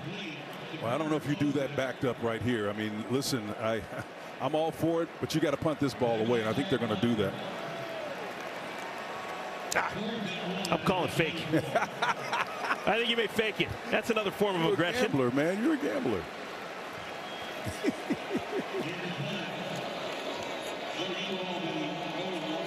So the punter is athletic. It's Owen Lawson. Let's see if he makes him work. You got a directional punt this. I wouldn't do it to the short side of the field, though. That was almost That's touched. terrible. Not exactly what the Great Danes would have drawn up. 35 yards, no return. So we'll keep it here as Iowa comes out offensively for the first time in the second half. Let's talk about Mark Gronowski and what you've seen so far out of 2 quarters from him. I've seen some mistakes early in this contest, but again, for the most part, what they've tried to execute has been helped by the scheme and the plan that they have. You saw there was a steady rate of him getting the ball out from under center and out of his hands to complete passes. You got to be able to discern the threats, which he's done. Call the right play. It comes in from the sideline. If you're running into the teeth, get out of it. And then, of course, you have to execute. As the game progressed along, he did a great job of that. No Kamari Moulton. It'll be Terrell Washington in the backfield. Washington tripped as he crosses the 45 by Cam Stodgill. Gain of 7. Or here's a nice, against a 3-man front with pressure from depth. It could have been an ugly play, but because everybody erased their positions, in other words, the threat was nullified by excellent play up front. They did a wonderful job of closing that out. Just saying, but Iowa did not commit a penalty in the first half. That's impressive. Tight end Hayden Large moves from one side of the formation to the other. Washington short of the first down marker, tackled by Irv Wiggins. Well, Hayden Large did a wonderful job of, he did what he could do, and if you're a back, you've got to wait on him and be cautious. We talked about this to their starting running back, Kamari Moulton, yesterday, that if that guy doesn't get out for whatever reason, he gets tripped up or just maybe things are mushed up, wait on him a little bit. Use your timing. And then if you have to use your instincts, abandon, get to the edge. This is a great job of football right there. Wide open formation here on 3rd down and 1. Trips to the field. Design quarterback run. 235 pounds of Mark Gronowski gets the first down. That looked like Tim Tebow. I love the play call. We talked about and saw this earlier. You've got the numbers away. It's trips to the right side of the field.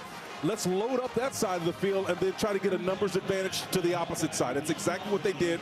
Run away from the numbers, and the big fella's going to win most of those battles inside against those, we call them pencil necks back in the day, those little smallish kind of defensive back or hybrids.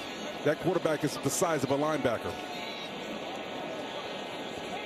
Fresh set of downs after a gain of 13. Xavier Williams. Next to Gronowski. They fake it to him. Quarterback keeps it.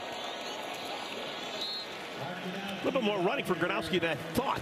Kirk Ferentz is making it sound as if they needed to protect his quarterback first time out, but I guess those protections have gone out the window here in the third quarter. Well, the Great Danes, if you Albany is going to help them out by running straight past the quarterback like they did on that play, and I can appreciate the fact that there's a good mesh point and a nice fake, but the would-be tackler just ran right past him. Iowa keeps alternating their left tackles. We've seen a lot of Trevor Lauk, who started the game. We've seen a lot of Jack Dotzler. 2nd down and 5. Play action. Gronowski running out of time. Zakar Morris was the man pressuring, and it'll bring up 3rd down. Give it to that nose tackle. That guy's almost 300 pounds. And watch number 92 flush him out here. Again, he's got 2 men on him before he comes off of that, and just shows you some of that lateral ability. He's got help on the backside. Abraham Sanogo helped him out, but the combination of the two forced the errant pass. 3rd down and 5. Iowa usually not too frisky, but this could be 4-down territory. Got an even front. This is, to me, another running scenario for your quarterback if you want it. You got it. Just a 3-man front, an odd front. The numbers work in your advantage. Run it. 4-man rush. Coming out of the backfield. Catch is made by Williams. And he uses that 225-pound frame to lean forward to the marker. I think he may be just short. Did he get it? No, I think he's going to be short on this.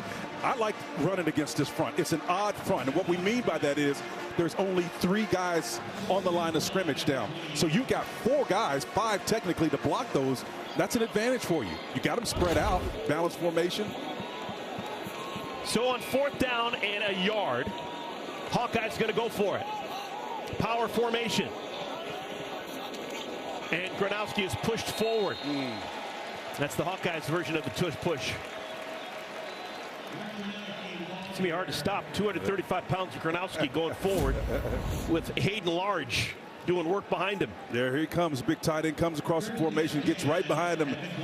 Little red caboose, baby. You guys know what a caboose is? Sure, the rear end of the... all right. Yeah. They actually got the Hawkeye Express here. Yeah, that's true. It goes right next to the Kinnick Stadium.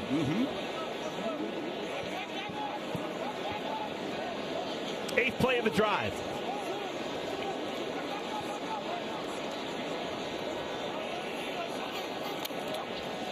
Washington. Speeds across the 25 to the 21. Took a hit from Thomas Joe Camara. Yeah, he loves to come from depth from that free safety position, and he put a whacking on him, man. It was a hard-earned 6 yards on that play. But as you pointed out, partner, Thomas Joe Camara came all the way from that safety spot. And watch him just lay the lumber on him. Boom! And got him shoulder down low. Good, clean hit. Some people like to tackle. Other people like to hit. I'll tell you what, you got to be careful. From that back angle, it looked like that might have been the helmet, too. He looked like he was lower than he was, but... 2 tight ends in the game for Iowa. What's new? Washington. Just rolls over the defender. Gain of 5 and another first down for the Hawkeyes. Well, they're attacking your boy over there, Joe Thomas Camara. It's the 2nd play in a row they came after him. He likes contact. I want you to take a listen at this, folks. We're going to run it for you for full speed. Oh, my goodness. No, thank you. Well, that'll make you change your mind right there, boy. Clean out your sinuses. Washington listed at 5'10", 208. Iowa's got a lot of good football players over the years from the state of Texas. He's from Wiley, Texas. Gronowski flips it out in space. Washington. Nominal gain. Cam Stodgill a tackle. Nominal gain, but I'm seeing some really quality execution by the Hawkeyes. I mean, just the up front, Bo Stevens, what we call an if block. And all that means, partners, is if you're not covered, you can open up and then feel some other responsibility, particularly if you're aware of what the defensive structure is. He immediately did both. Came out to his right because he was not covered or occupied by someone else, and provided extra protection for his quarterback. I'd like to give a shout out to Bo Stevens. coaching staff was as well. Very happy with his personal growth as of late. Gronowski, slant, bobble, caught K.J. Parker. There's a flag down. Didn't catch it cleanly, but it is a catch for now. We'll have to figure out the flag. Remember, Iowa's not committed a penalty today. I think she may have had her high heels on that one right there. Denzel Patrick was coming across there pretty stout. Ineligible receiver downfield. Offense, number 67. 5-yard penalty. Second down. Had to come to an end. That's the first penalty of the year for the Iowa Hawkeyes. Jennings, dunker. Well, this play is the last in this series right here. Watch him come out, 87. Nice reach block. He tags, makes sure, then goes up inside. I'm not quite sure. We had a fun conversation with Jennings Dunker yesterday. You asked a really important question. I just asked him, hey, are you a dunker? He goes, heck yeah. Been able to dunk since he was a 9th grader. He now weighs 315 pounds, and he can do whatever he wants with a basketball. That's cool. I floated a nickname for him. You know, he's got that red hair. I call him the Big Ginger. Right? He kind of looked and winked at me. I said, Big Ginger.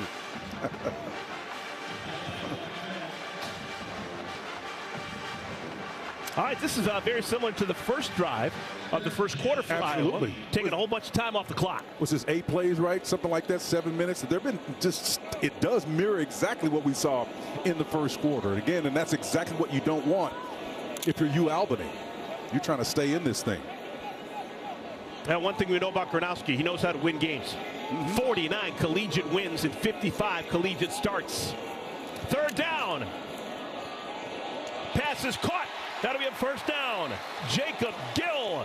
First time we've called his name all game long. Well, then the first time we called Jaden Estes on defense, he's got man-on-man coverage responsibility on this play. And this play right here, Gronowski is in sync himself. He's looking at that wristband, but let me tell you, this is execution that's born out of reps, whether they're mental or otherwise. See him on platform there? That ball's releasing out on that front toe. We talked about how important footwork was with Tim Lester. He's got command on that particular play there. Jacob Gill had 35 catches a year ago, now has 1 in 2025. Oh. Washington trying to push that pile. Down to the 1. Troy Burswinger with a tackle. Troy shows you folks, you youngsters out at home right there, we call it each one reaches one. It's about gap integrity. Everybody has to feel a responsibility, and he did on that last play right there. Outstanding defensive job. It looked like it was going to open up, but he came and filled that hole quick as a hiccup. Troy was on the spot on that one. Second down and goal. Ball's at the 1-yard line. This will be the 14th play of the drive. Keeper, Gronowski, touchdown. Did that 37 times for South Dakota State.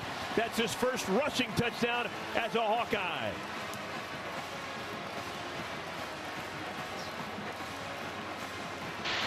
Timeout on the field for an injury by the offense. Sticks is down.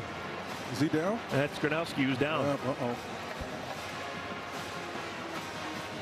Ah, crap.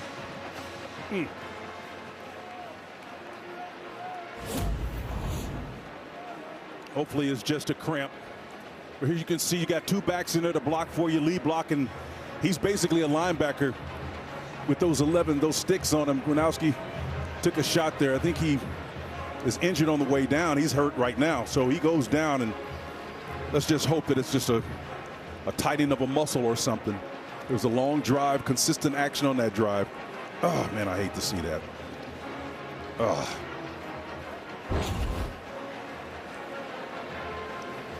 Yeah. Well, the good thing is they've got both legs up, so that could be just cramps. Yeah, I'm not a doctor, no. but it's not particularly warm today. Temperatures got to be now down to the low 70s. We started at 78. Yeah, but you know, there's a reason why you're drinking this good water up here, man. You can get dehydrated quick out there on the field. Those long drives he's been on, particularly this last one, you can lose water pretty quick. Yeah. My mother grew up in Iowa. She said you just take a spoonful of salt before you go out in the field to work for the day. That's what they did in Iowa 80 years ago. Yeah, he's walking well now. That's good. Good to see that. What a fine young man. Oh, a pleasure talking to him. Oh, salt of the earth. He's got an undergrad and a master's degree from South Dakota State, both in mechanical engineering. Asked him what he's taking here at Iowa. He said, you know what, I had the luxury of taking what interests me. So he's just kind of enjoying himself and trying to make himself a better person of the world in his one time out of the spend here in Iowa City. Welcome to Hawkeye Land, Mark Gronowski. The Hawkeyes lead 24-7.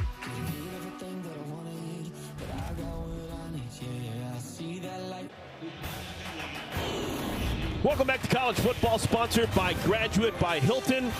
Spirited stays in your favorite college towns. Iowa leads Albany 24-7. Another extended drive for the home team. 14 plays, 60 yards, 8 minutes and 29 seconds. That's a whole bunch of time taken off.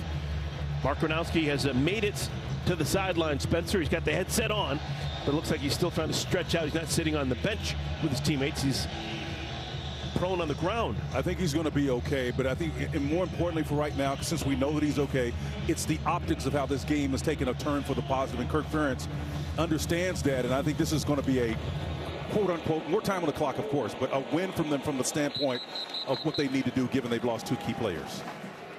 Albany, the Great Danes still with the pulse. They'll have the football when we return to Iowa City.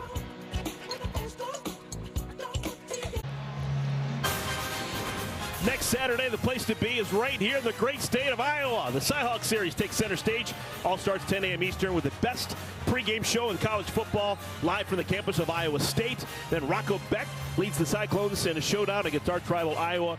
Big noon Saturday, only on Fox. So they leveraged that win in Dublin and came back and looked pretty impressive. They've been doing this since 1894, partner. Iowa leads the all-time series. I'm sure they love me hearing saying that. 47-24. That's not even really close. Last season, though, Iowa State, bragging rights, last moment field goal to win it by 1. If Iowa can win, they would double their pleasure. 48-24 all time. Important game, man. Big time. JoJo Uga in the game next to Shields. They fake it to him. And Shields, maybe not the best decision. He smoked Carson Shire with the tackle. I'm just laughing at these guys on the defensive side. I think they're making plays as Merriweather. Kenneth, 44, was in there, thought he had made a play, but it ended up being his battery mate getting in there, Shahar, who actually made the tackle. Yeah, one of the 3 linebackers replacing the departed Jay Higgins, Nick Jackson, Kyler Fisher. 3 brand new starters at linebacker this year for Iowa. Pass is low. Was it caught? I think it was. Yep. Catch made by Caden Birdie. This Great Dane team has done a lot of good catches on coming back for the ball and scooping it up off the turf. Yeah, that's where, I call it from a runner standpoint, assisting your lineman, but now receivers can assist their quarterbacks. Come back to the ball. He's under duress. He's throwing off that back shoulder. And again, it's tough. You're not going to be as accurate as you would be if you were not under duress. You've got to understand the context of the game. Well, they just decided that that wasn't a catch. Officials got together, and the original official who made the call was overruled. So the ball's placed back at the 25. It'll bring up 3rd down.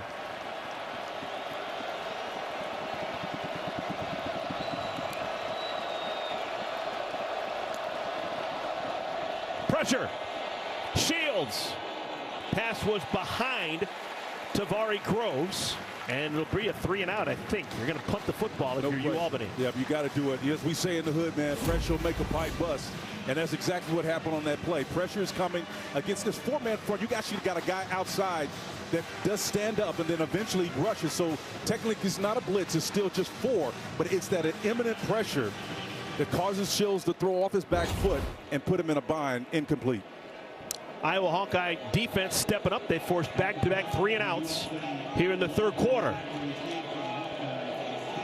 Let's see if Weegan gets a chance here. Kid's got a ton of wiggle. Wow, what a bounce that was. Still rolling. Good golly. All the way down to the 14-yard line. That was a boot and a half. Started off pretty darn ugly, but ended up a glamour queen. 65 yards. Oh, my goodness.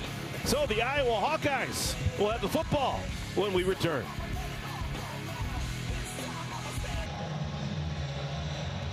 Now, this is probably what the Iowa faithful expected. They're now leading Albany 24-7. 4:16 remaining third quarter. Iowa's going to have the ball back, and they'll probably go to the ground once again. It's been super effective today.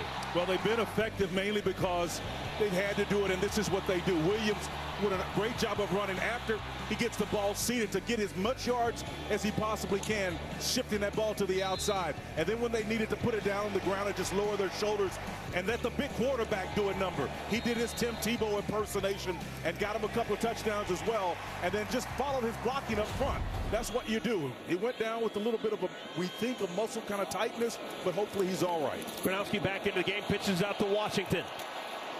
And Washington follows his blocker to the 27-yard line. Spencer, do you feel it would be important for Gronowski to get a little feel to his passing game here before he leaves the game? He's only passed for 40 yards. Well, I like the formula, and it's one of those that takes a while to work. I think what Tim Lester has done is given him an opportunity to not be under immediate duress, and then all of a sudden the attention focuses to the run game, and those numbers are away from him. Now he can pick his choose. 13 straight runs, and then all of a sudden one pass play. Well, no pressure on that pass play. No surprise that he completed it. Picking the right moments to get the quarterback to throw the ball is the key. Another carry on the ground. This time is Xavier Williams. The rotation at left tackle continues for the Iowa Hawkeyes. We've seen Trevor Lauk and Jack Dotzler. Jack Dotzler's out there right now without a nameplate on his jersey. He's got a clean number 71. Well, here's a nice little stretch play to the weak side of the field. You got a lot of guys, and if you can get this kind of yards on the weak side of the ball, listen, the full range of the playbook is open for your disposal right now. The big fella up front is ready to help out. He's going incognito without the name. No. I love it. He's playing for the number in front of the jersey, right? Not the name on the back. Good scoot in the hole by Xavier Williams. He's got a little wiggle there. And it's a 1st and 10 ball at the 45. A great block by Zach Orthworth, number 48. Watch him move across the formation. He's sitting there in an up position. Watch him come underneath and then kick out, search, and destroy. You don't have a shot to block him back there. There's Jarrett Harrell, the middle linebacker, gets pushed all the way. Jaden Harrell, the middle linebacker, gets pushed all the way back. No match. About 40 pounds, giving up a differential there. 2.5 remaining here in our third quarter. Washington spins out of the first tackle, can't get out of the next. This has been a remarkably well-played season opener for both sides. We've seen just a handful of penalties. We haven't seen any turnovers. Well, one thing that I'm noticing is how Albany populates the ball. I mean, within close proximity of the ball carrier or receiver, there's 3, 4, 5 white jerseys around them immediately, man. And that lets me know, I don't care what the scoreboard says, our guys are still giving the effort that's needed to compete. Albany a year ago, they were 4-8, 2-6 in conference play. They're from the Coastal Athletic Association, that is FCS Football Championship Subdivision. Of course, the alternative to that, the Iowa Hawkeyes Football Bowl Subdivision, FBS. If you're old school, it used to be 1A and 1AA back in your era, Spencer. My era. You're right, though. Back then, the Big 8 was actually made up of 8 teams. Oh, my God, yeah. The rollout. Pass is complete to the tight end. Zach Ortworth has the catch and another first down for Iowa. And it looks like Gronowski again is a little bit gimpy in the backfield, and he falls to the ground. Down again. I think he's just, he's cramping up. That's what it is. He's got that right hand pulling that toe up, trying to keep those big old calf of his stretched out. He's got a friend there, Jennings Dunker. Maybe he's pre-med. We've got a timeout on the field as Gronowski's being looked at. We'll come back in just a moment.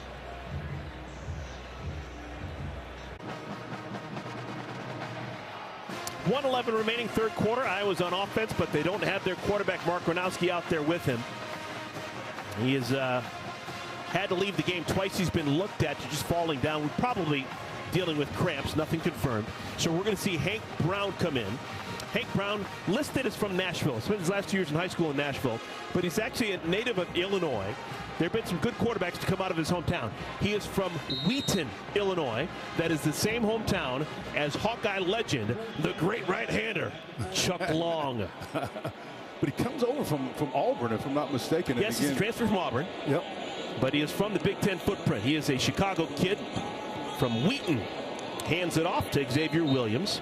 Gronowski is leaving. Doesn't look like he's going to come back anytime soon. So a little bit more about Hank Brown. He played 2 years in high school in Nashville, where his high school coach was Trent Dilfer.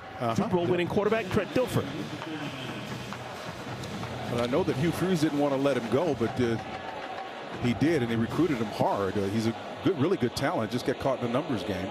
He looks the part. 6'4", 215. Inside handoff, Williams. It'll bring up third down, and that'll probably be the final play of our third quarter. It's really interesting. I mean, I guarantee this is probably the first time you can say this in the history of Iowa football.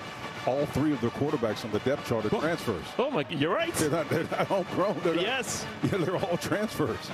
I mean, that's, of all the schools you would think would not have that as a stat, they do. So we have indeed made it to the fourth quarter. Four fingers quarter. in the air here at Kinnick Stadium. It is a 24-7 lead. The Hawkeyes on top of the Great Danes.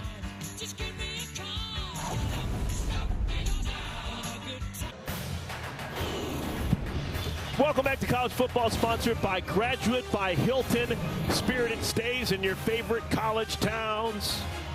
Start of the fourth quarter. Iowa leads you Albany 24-7. In total, we've seen 4 touchdowns today, Spencer. Well, it was impressive early on.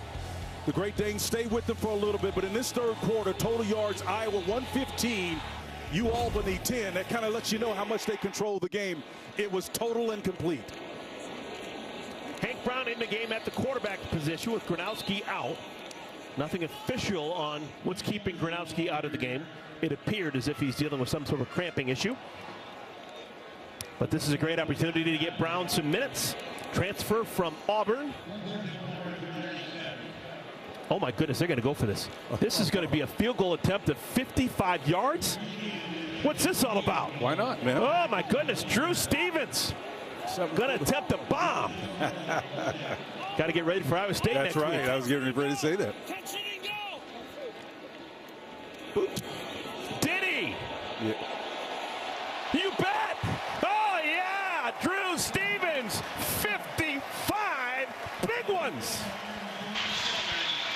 That's what I'm talking about. Timeout on the field. I think Drew had a little draw on that too, if I'm not mistaken. It looked like it was a bender. That kid's got a leg, man. That kid has got an absolute leg, a thunder thigh. 27-7 is our score.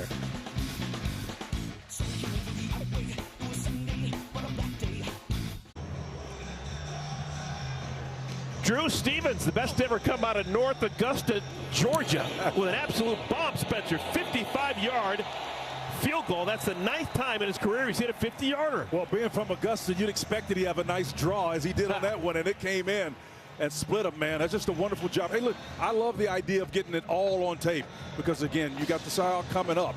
Those guys down the road need to understand that you'll take it in these situations. Just something else to think about. They're turning into what started a sluggish finish into a sluggish beginning into a strong finish.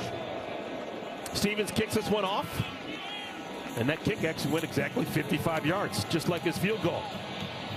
Nice. Tripped up is LaSalle Rose. That's a heck of a special teams play.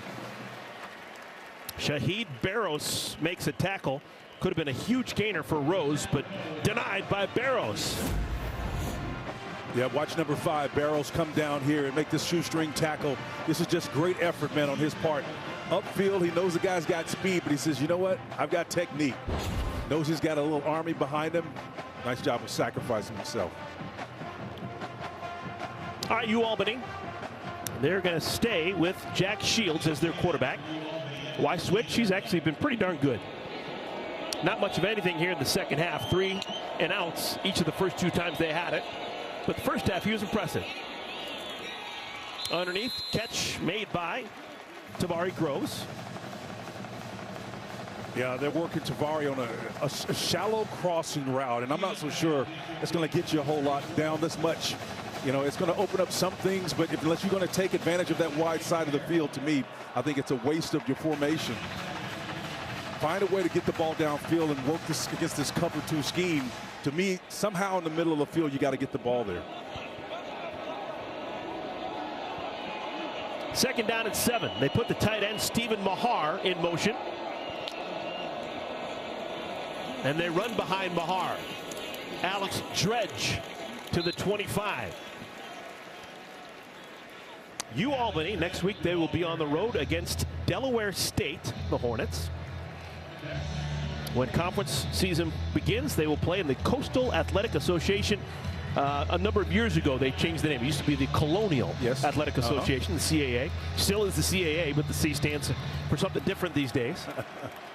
It is actually technically not a conference. It's actually an association. So a little difference between the Big Ten Conference and the Coastal Athletic Association.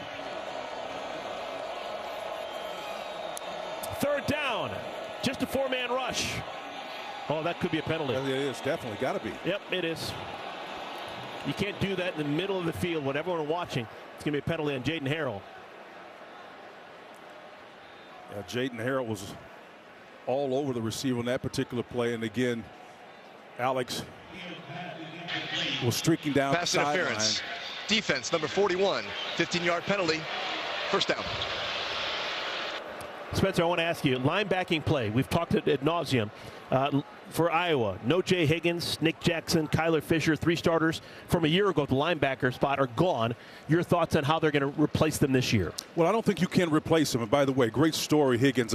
Made the Ravens squad. Just an unbelievable emotional narrative with that whole deal. Phil just continues to put great players. Even though they don't have the great statistics in terms of measurables, the system helps them do great things. This unit will be the same. They will be outstanding. They will be well coached. They won't make mistakes, and they'll be highly productive. Quick to the ball. Look at that. Spread out. Eventually, T.J. Hall with the tackle. And the reason why I feel that way, Eric, is because, you know, the scoring defense is what you look at. I try to look for bibliography and footnotes to support this. For 20 consecutive years, they've been in the top 20. The last 10 years, they've been in the top 20 in scoring defense. So when you look at what Phil's been able to do, consistently produce that tells you something about the greatest ability is dependability. We know that from a player standpoint, but also from a defensive or offensive unit standpoint, it holds true. That's a loss of 3.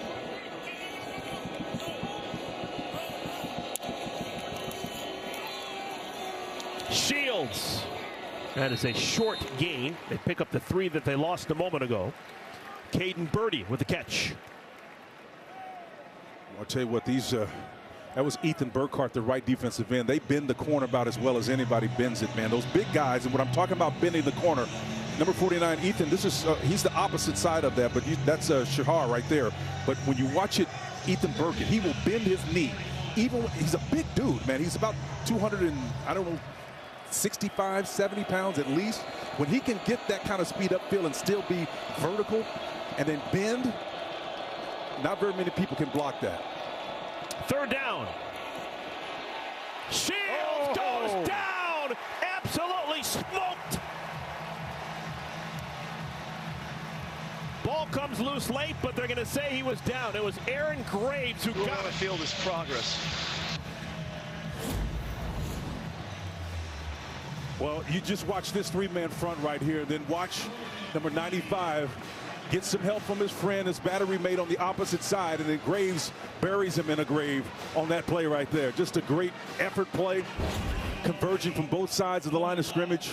Oh, that's outstanding. Graves, 6 sacks a year ago, gets his first sack this year. First sack as a married man. He got married this summer. That? Yeah. He's getting after. I think that ball was touched. I think the ball was touched. The ball still gets out of there and will take a friendly bounce for Albany.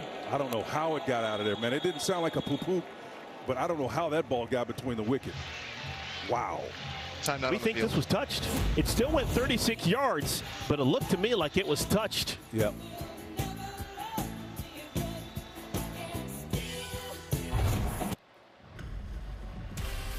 Kirk Ferentz, this is your life. The dean of Big Ten coaches. His first win at Iowa came back in 1999 against Northern Illinois. More to come. He got 100 against Michigan State in 2012.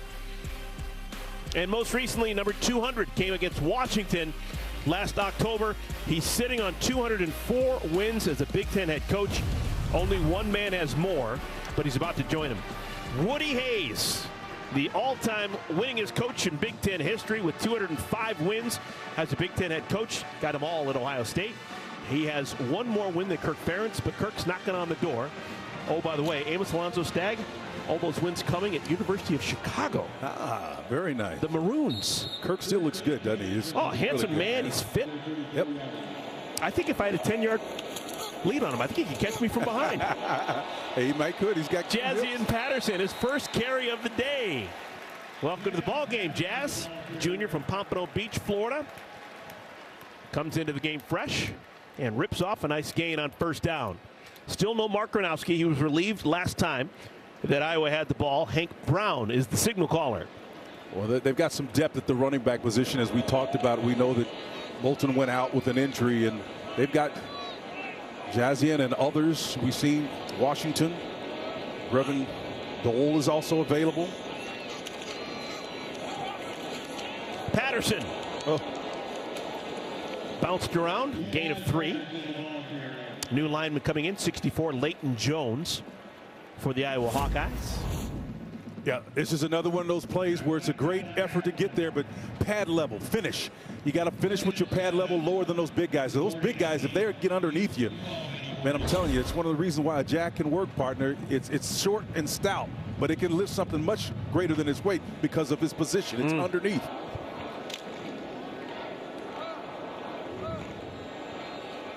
.925 remaining.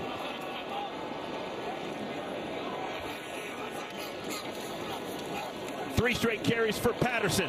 Another first down. Patterson comes from Pompano Beach, Florida, went to Deerfield Beach High School. That's the same high school that produced Big Ten legend Denard Robinson, who most of you know as Shoelace, the old Michigan quarterback. Very nice. Great nugget.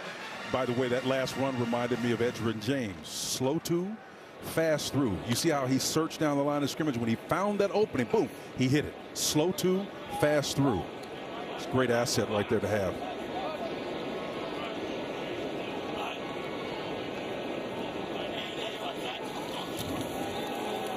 Brown wants to throw. Dangerous pass. Yeah, almost dangerous. picked off. Somehow made its way to Seth Anderson, who's down to the 34-yard line. Well, there was pressure on a corner cat blitz from the far side of the field, but that really did it. He had a time, did Brown, to try to make a cross-field play, a long one. This is a big-time next-level throw right here. And he got it there, man. Hey, Nathan McNeil's going to get some burn. True freshman from Tampa, Florida, number 25. He's in the backfield next to Brown. Nathan McNeil. Hey, first collegiate touch for Nathan McNeil. And he's going to be close to the line to gain. Spencer, do you remember your first carry as a college back? I don't remember my first carry, but I do remember my first touchdown. I never will forget that. I was against Ohio State. What? Oklahoma and Ohio State was your first touchdown? Yep. Keith Jackson was calling the game. Saw my wife in the end zone and asked him who that was. Guy kept the football. I said, let's find out who that is over there. Here's the ball back. Oh, that's awesome. Was the game in Columbus or was it out in Norman? It was in Norman. Yep. Playing on a big crowned field back in the day? Oh, man, you heard about that? Going downhill? It served us well, man. If you're on one of the sidelines back in the day against some of those teams like Nebraska and Oklahoma, if you're on one sideline, look at the other sideline, all you can see is basically the neck and head of everyone on the other side. I'd say the kneecaps. Sometimes it seemed that way, but the teams that didn't like it were the ones who were non-running teams, and which was rare. It was the Big 8 back then, right? So you look across the field, the passing teams didn't want it because it literally affected the trajectory of the ball. But for us, it's like running downhill, man. It's an advantage. Another carry for McNeil.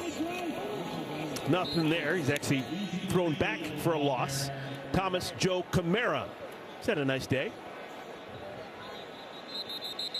And we've got an official down. Time out on the field. I didn't see anybody run into him. Oh, somebody ran into him. Pray on that. Timeout on the field. Okay, we've got a timeout on the field. 6:45 remaining in our game.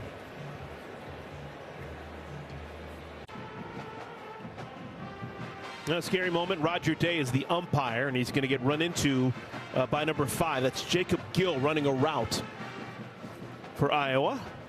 Saving grace there. Jacob's only about 180 pounds, and I'm being serious when I say that, because if you get hit dead in the back by a big guy, man, that's going to be very, very difficult. Yeah, but Rogers on his own 2 feet and headed off to the sidelines, actually in the tent right now. So he's being attended to. So that's good. Hopefully he is A-OK.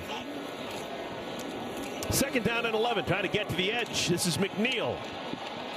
This kid's got some good speed. Yeah, he does, doesn't he?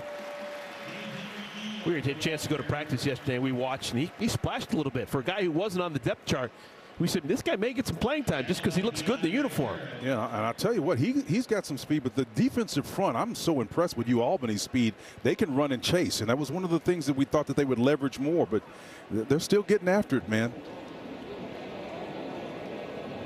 It was 2 years ago that Albany went to the FCS semifinals. They were in the Final Four of the FCS playoffs. Now, last year was down year, and they lost their head coach. Yep. But it wasn't that long ago. This was a really good program at the FCS level. Oh, nice read. Patterson, he's been a workhorse this drive, inside the 10 to the 8. Love Patterson searching down that line of scrimmage. Watch him get parallel to the line of scrimmage and then turn it upfield once he sees the read and the leverage up front. Outstanding job of that offensive lineman. Wilslinski was the one who got in front of them and then made that little seal block, and he cut underneath it. Yeah, we've seen a bunch of subs on that offensive line. Michael Mislinski's got some playing time. Leighton Jones has gotten some playing time. 10th play of the drive. It's been all on the ground. Patterson down to the 1. This is Iowa Hawkeye football right here, pound and ground, man. This will get them feeling the way they need to going into that Cyhawk showdown. Cannon Leonard's going to come into the game as an extra lineman. Cannon Leonard, number 75, is 6'9", 310 pounds. Good golly. 6'9". And you can see him left part of your screen. He just head and shoulders above everyone on that line. He's huge. He's massive. I bet he's had it made right before. Second down and goal. Patterson trying to move the pile. Did he? No signal. Nope, didn't get in. The field is short of the goal line. Third down. Opening day for the fans. They thought he went in. You got to wait for the signal, folks. But that was a nice watch. 75 Cannon Leonard you just mentioned. Watch him turn out here on this little 9 technique. He just kind of turns him out. That's all you need to do. You don't need to bull him out, but he got kind of scooped from underneath, but he got a great position on the guy and widened it out to give the runner some place to go. I mean, usually when a guy is that tall, you worry about leverage working against him because he's, he's high-pocketed. He's so tall, you can get underneath his pad level. High-pocketed. Yep. Flag is down.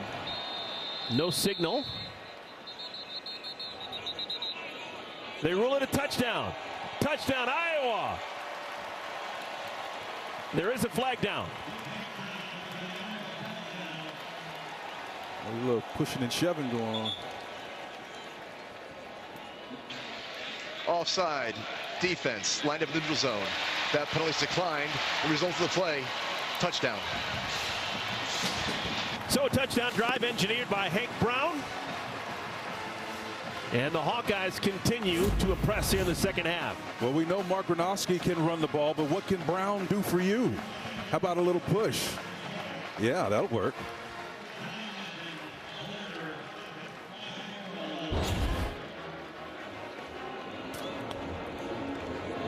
So both Gronowski and Brown rushing touchdowns today. And that caps off a 12-play, 66-yard drive. In classic Iowa Hawkeye fashion, they burned 6 minutes and 54 seconds off the game clock. They had 12 plays, 11 of them were runs, just one pass. How about that, man? That's the script you follow right there. You do what you do well, and that builds confidence, man. That is the identity of Iowa. It will continue to be. If they can augment it occasionally with the pass, that's probably going to be the formula that they use. They are who they are, and until things change, they're going to stay with it.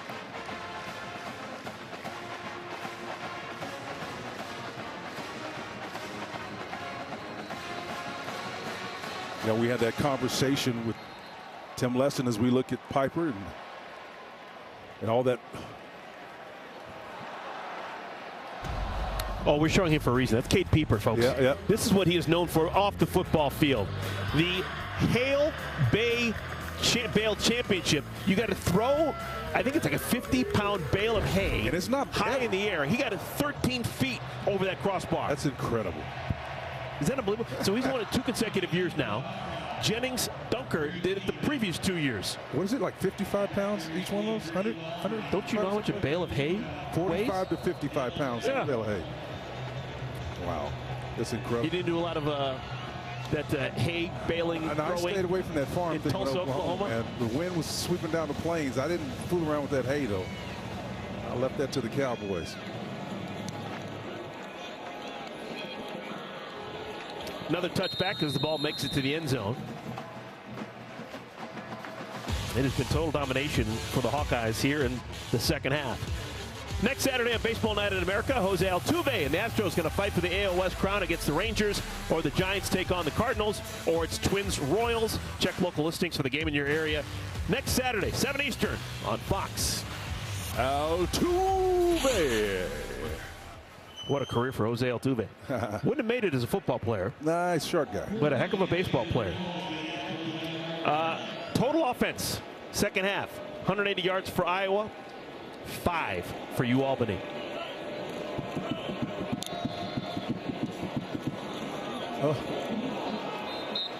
Spencer, take me inside that locker room. Kirk Ferentz, win number 205 as Iowa Hawkeye head coach. What's going to be the first theme out of his mouth when he addresses his team? Resiliency. Guys, we came out here, we had a plan, wasn't quite sure what and how it was going to develop, but you rallied and became who we are today.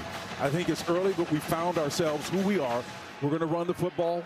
We're going to manufacture success. We're not going to make mistakes. We're going to play clean. That's our identity. If we do that, we're going to be satisfied with the results that we get. I think that's the central message there. Should any of the Iowa faithful be upset or worried about the fact that your graduate student quarterback, Gronowski, goes 8 for 15 and only 45 yards passing? I think that's a fair question. I think there's legitimate concern. If you believe, if you can get outside the conference, and again, remember, we're still in the Big Ten, so most of the people you're going to face, we saw it in the Ohio State, Texas game. Those are going to be hard-fought battles, fairly low-scoring affairs, I think, for the most part. If you can play the Iowa brand of football that we saw today against the juggernauts in this conference, you're going to have a shot. Again, those low-scoring affairs can be very dangerous positions to be in for teams that are highly ranked in particular. So I like where Iowa is right now. Didn't like how they started, but I like how they finished. Shields thought about running, and that's just a bad idea. And Kenneth Merriweather makes the stop. Sophomore out of Detroit from famed King High School in Detroit. And again, with number 44, if you contend to play like this, you can see him standing up on the outside here. A nice little ET stunt, in-tackle stunt. He's playing in a tackle spot technically because he's standing up. So whoever goes first is the one you get the first initial. If the end goes up, it's an ET stunt, and he comes underneath that and gets a great hit on the runner. Outstanding job.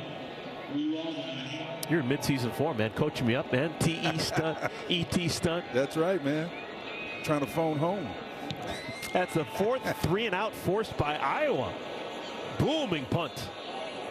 Oh, my goodness. Inside the 5. Sam Phillips picks it up. Wide open field for Phillips. And Phillips still on his feet. Finally forced out of bounds at midfield. Yeah, I think it was. He didn't get a flag, but boy, I wouldn't be surprised if he did, because that was a nice job of running. But I think that collision kind of happened out of bounds on that white strip there. So just a real goofy play there as a massive punt is uncorked inside the 10-yard line and then returned to midfield by Sam Phillips. 34-7 is our score. We have made it to the 2-minute timeout.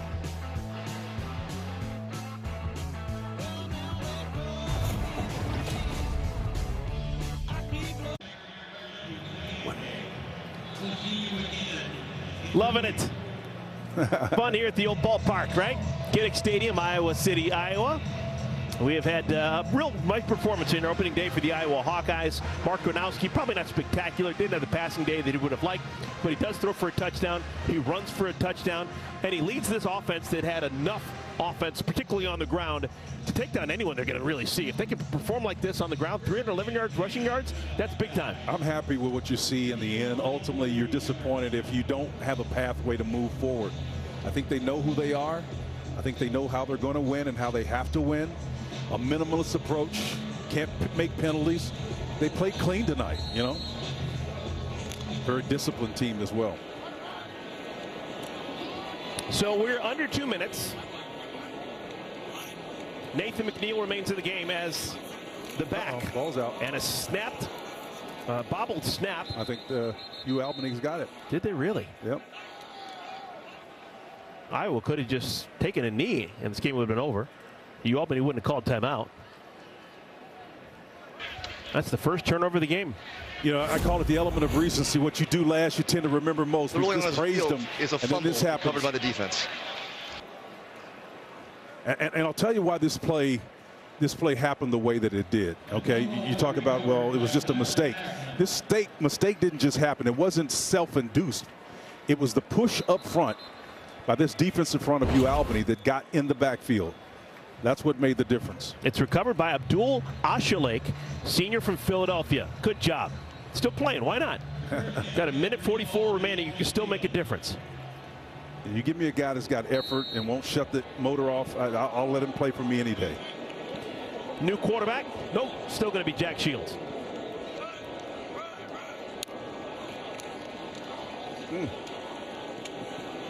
Jojo Uga.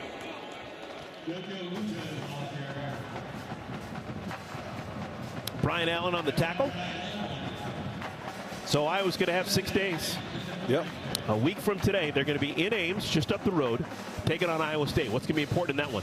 Well, again, you certainly have to play clean, and both of these ball clubs, look, we know that the two great wide receivers are now in the NFL. That doesn't mean that they won't take a shot at Iowa State, but they are a team that understands, like Iowa does, who they are. You know Matt Campbell's going to run the football first. That's his desire. I wouldn't be surprised if it's a 9-7 ball game. That's just kind of the way these guys roll. It's a bounce pass.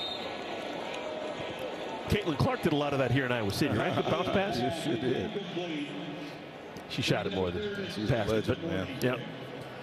Should have seen the faces on some of the people. I was walking around town. I was like, did Caitlin Clark play here? She played at Iowa State. No, did you really? Oh, my goodness. People thought that I was nuts. You got courage, man, if you did that.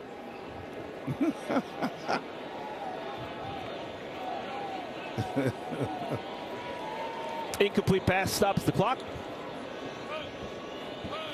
Offsides. No flags. Nice hands catch made by the tight end Carter Moses. Moses from Michael Jordan's hometown of Wilmington, North Carolina. How about that?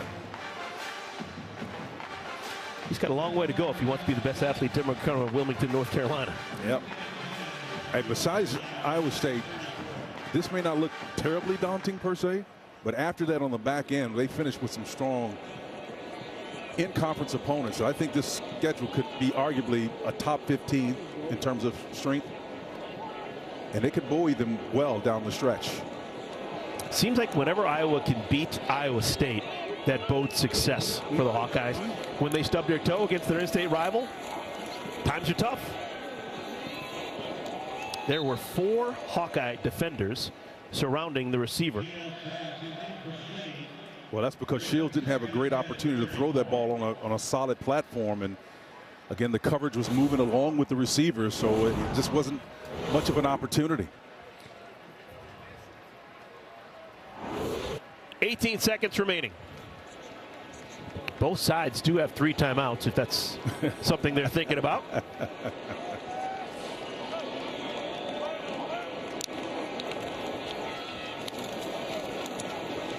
If you can run the ball there, that probably is going to be the final play of the game. Jojo Uga is going to finish us off. And it will be a 34-7 final. The Iowa Hawkeyes defeat Albany. The Great Danes go down. Great Danes actually had a lead of 7-3 at one point in the first quarter, but a 31-0 run ends it for the Hawkeyes. And Kirk Ferentz, congratulations. Now with 205 career wins as a Big Ten head coach, he is tied with Woody Hayes. It's been a pleasure, partner. For my partner Spencer Tillman and our entire crew, I'm Eric Collins saying so long from Iowa City. We will take you to our LA studios next.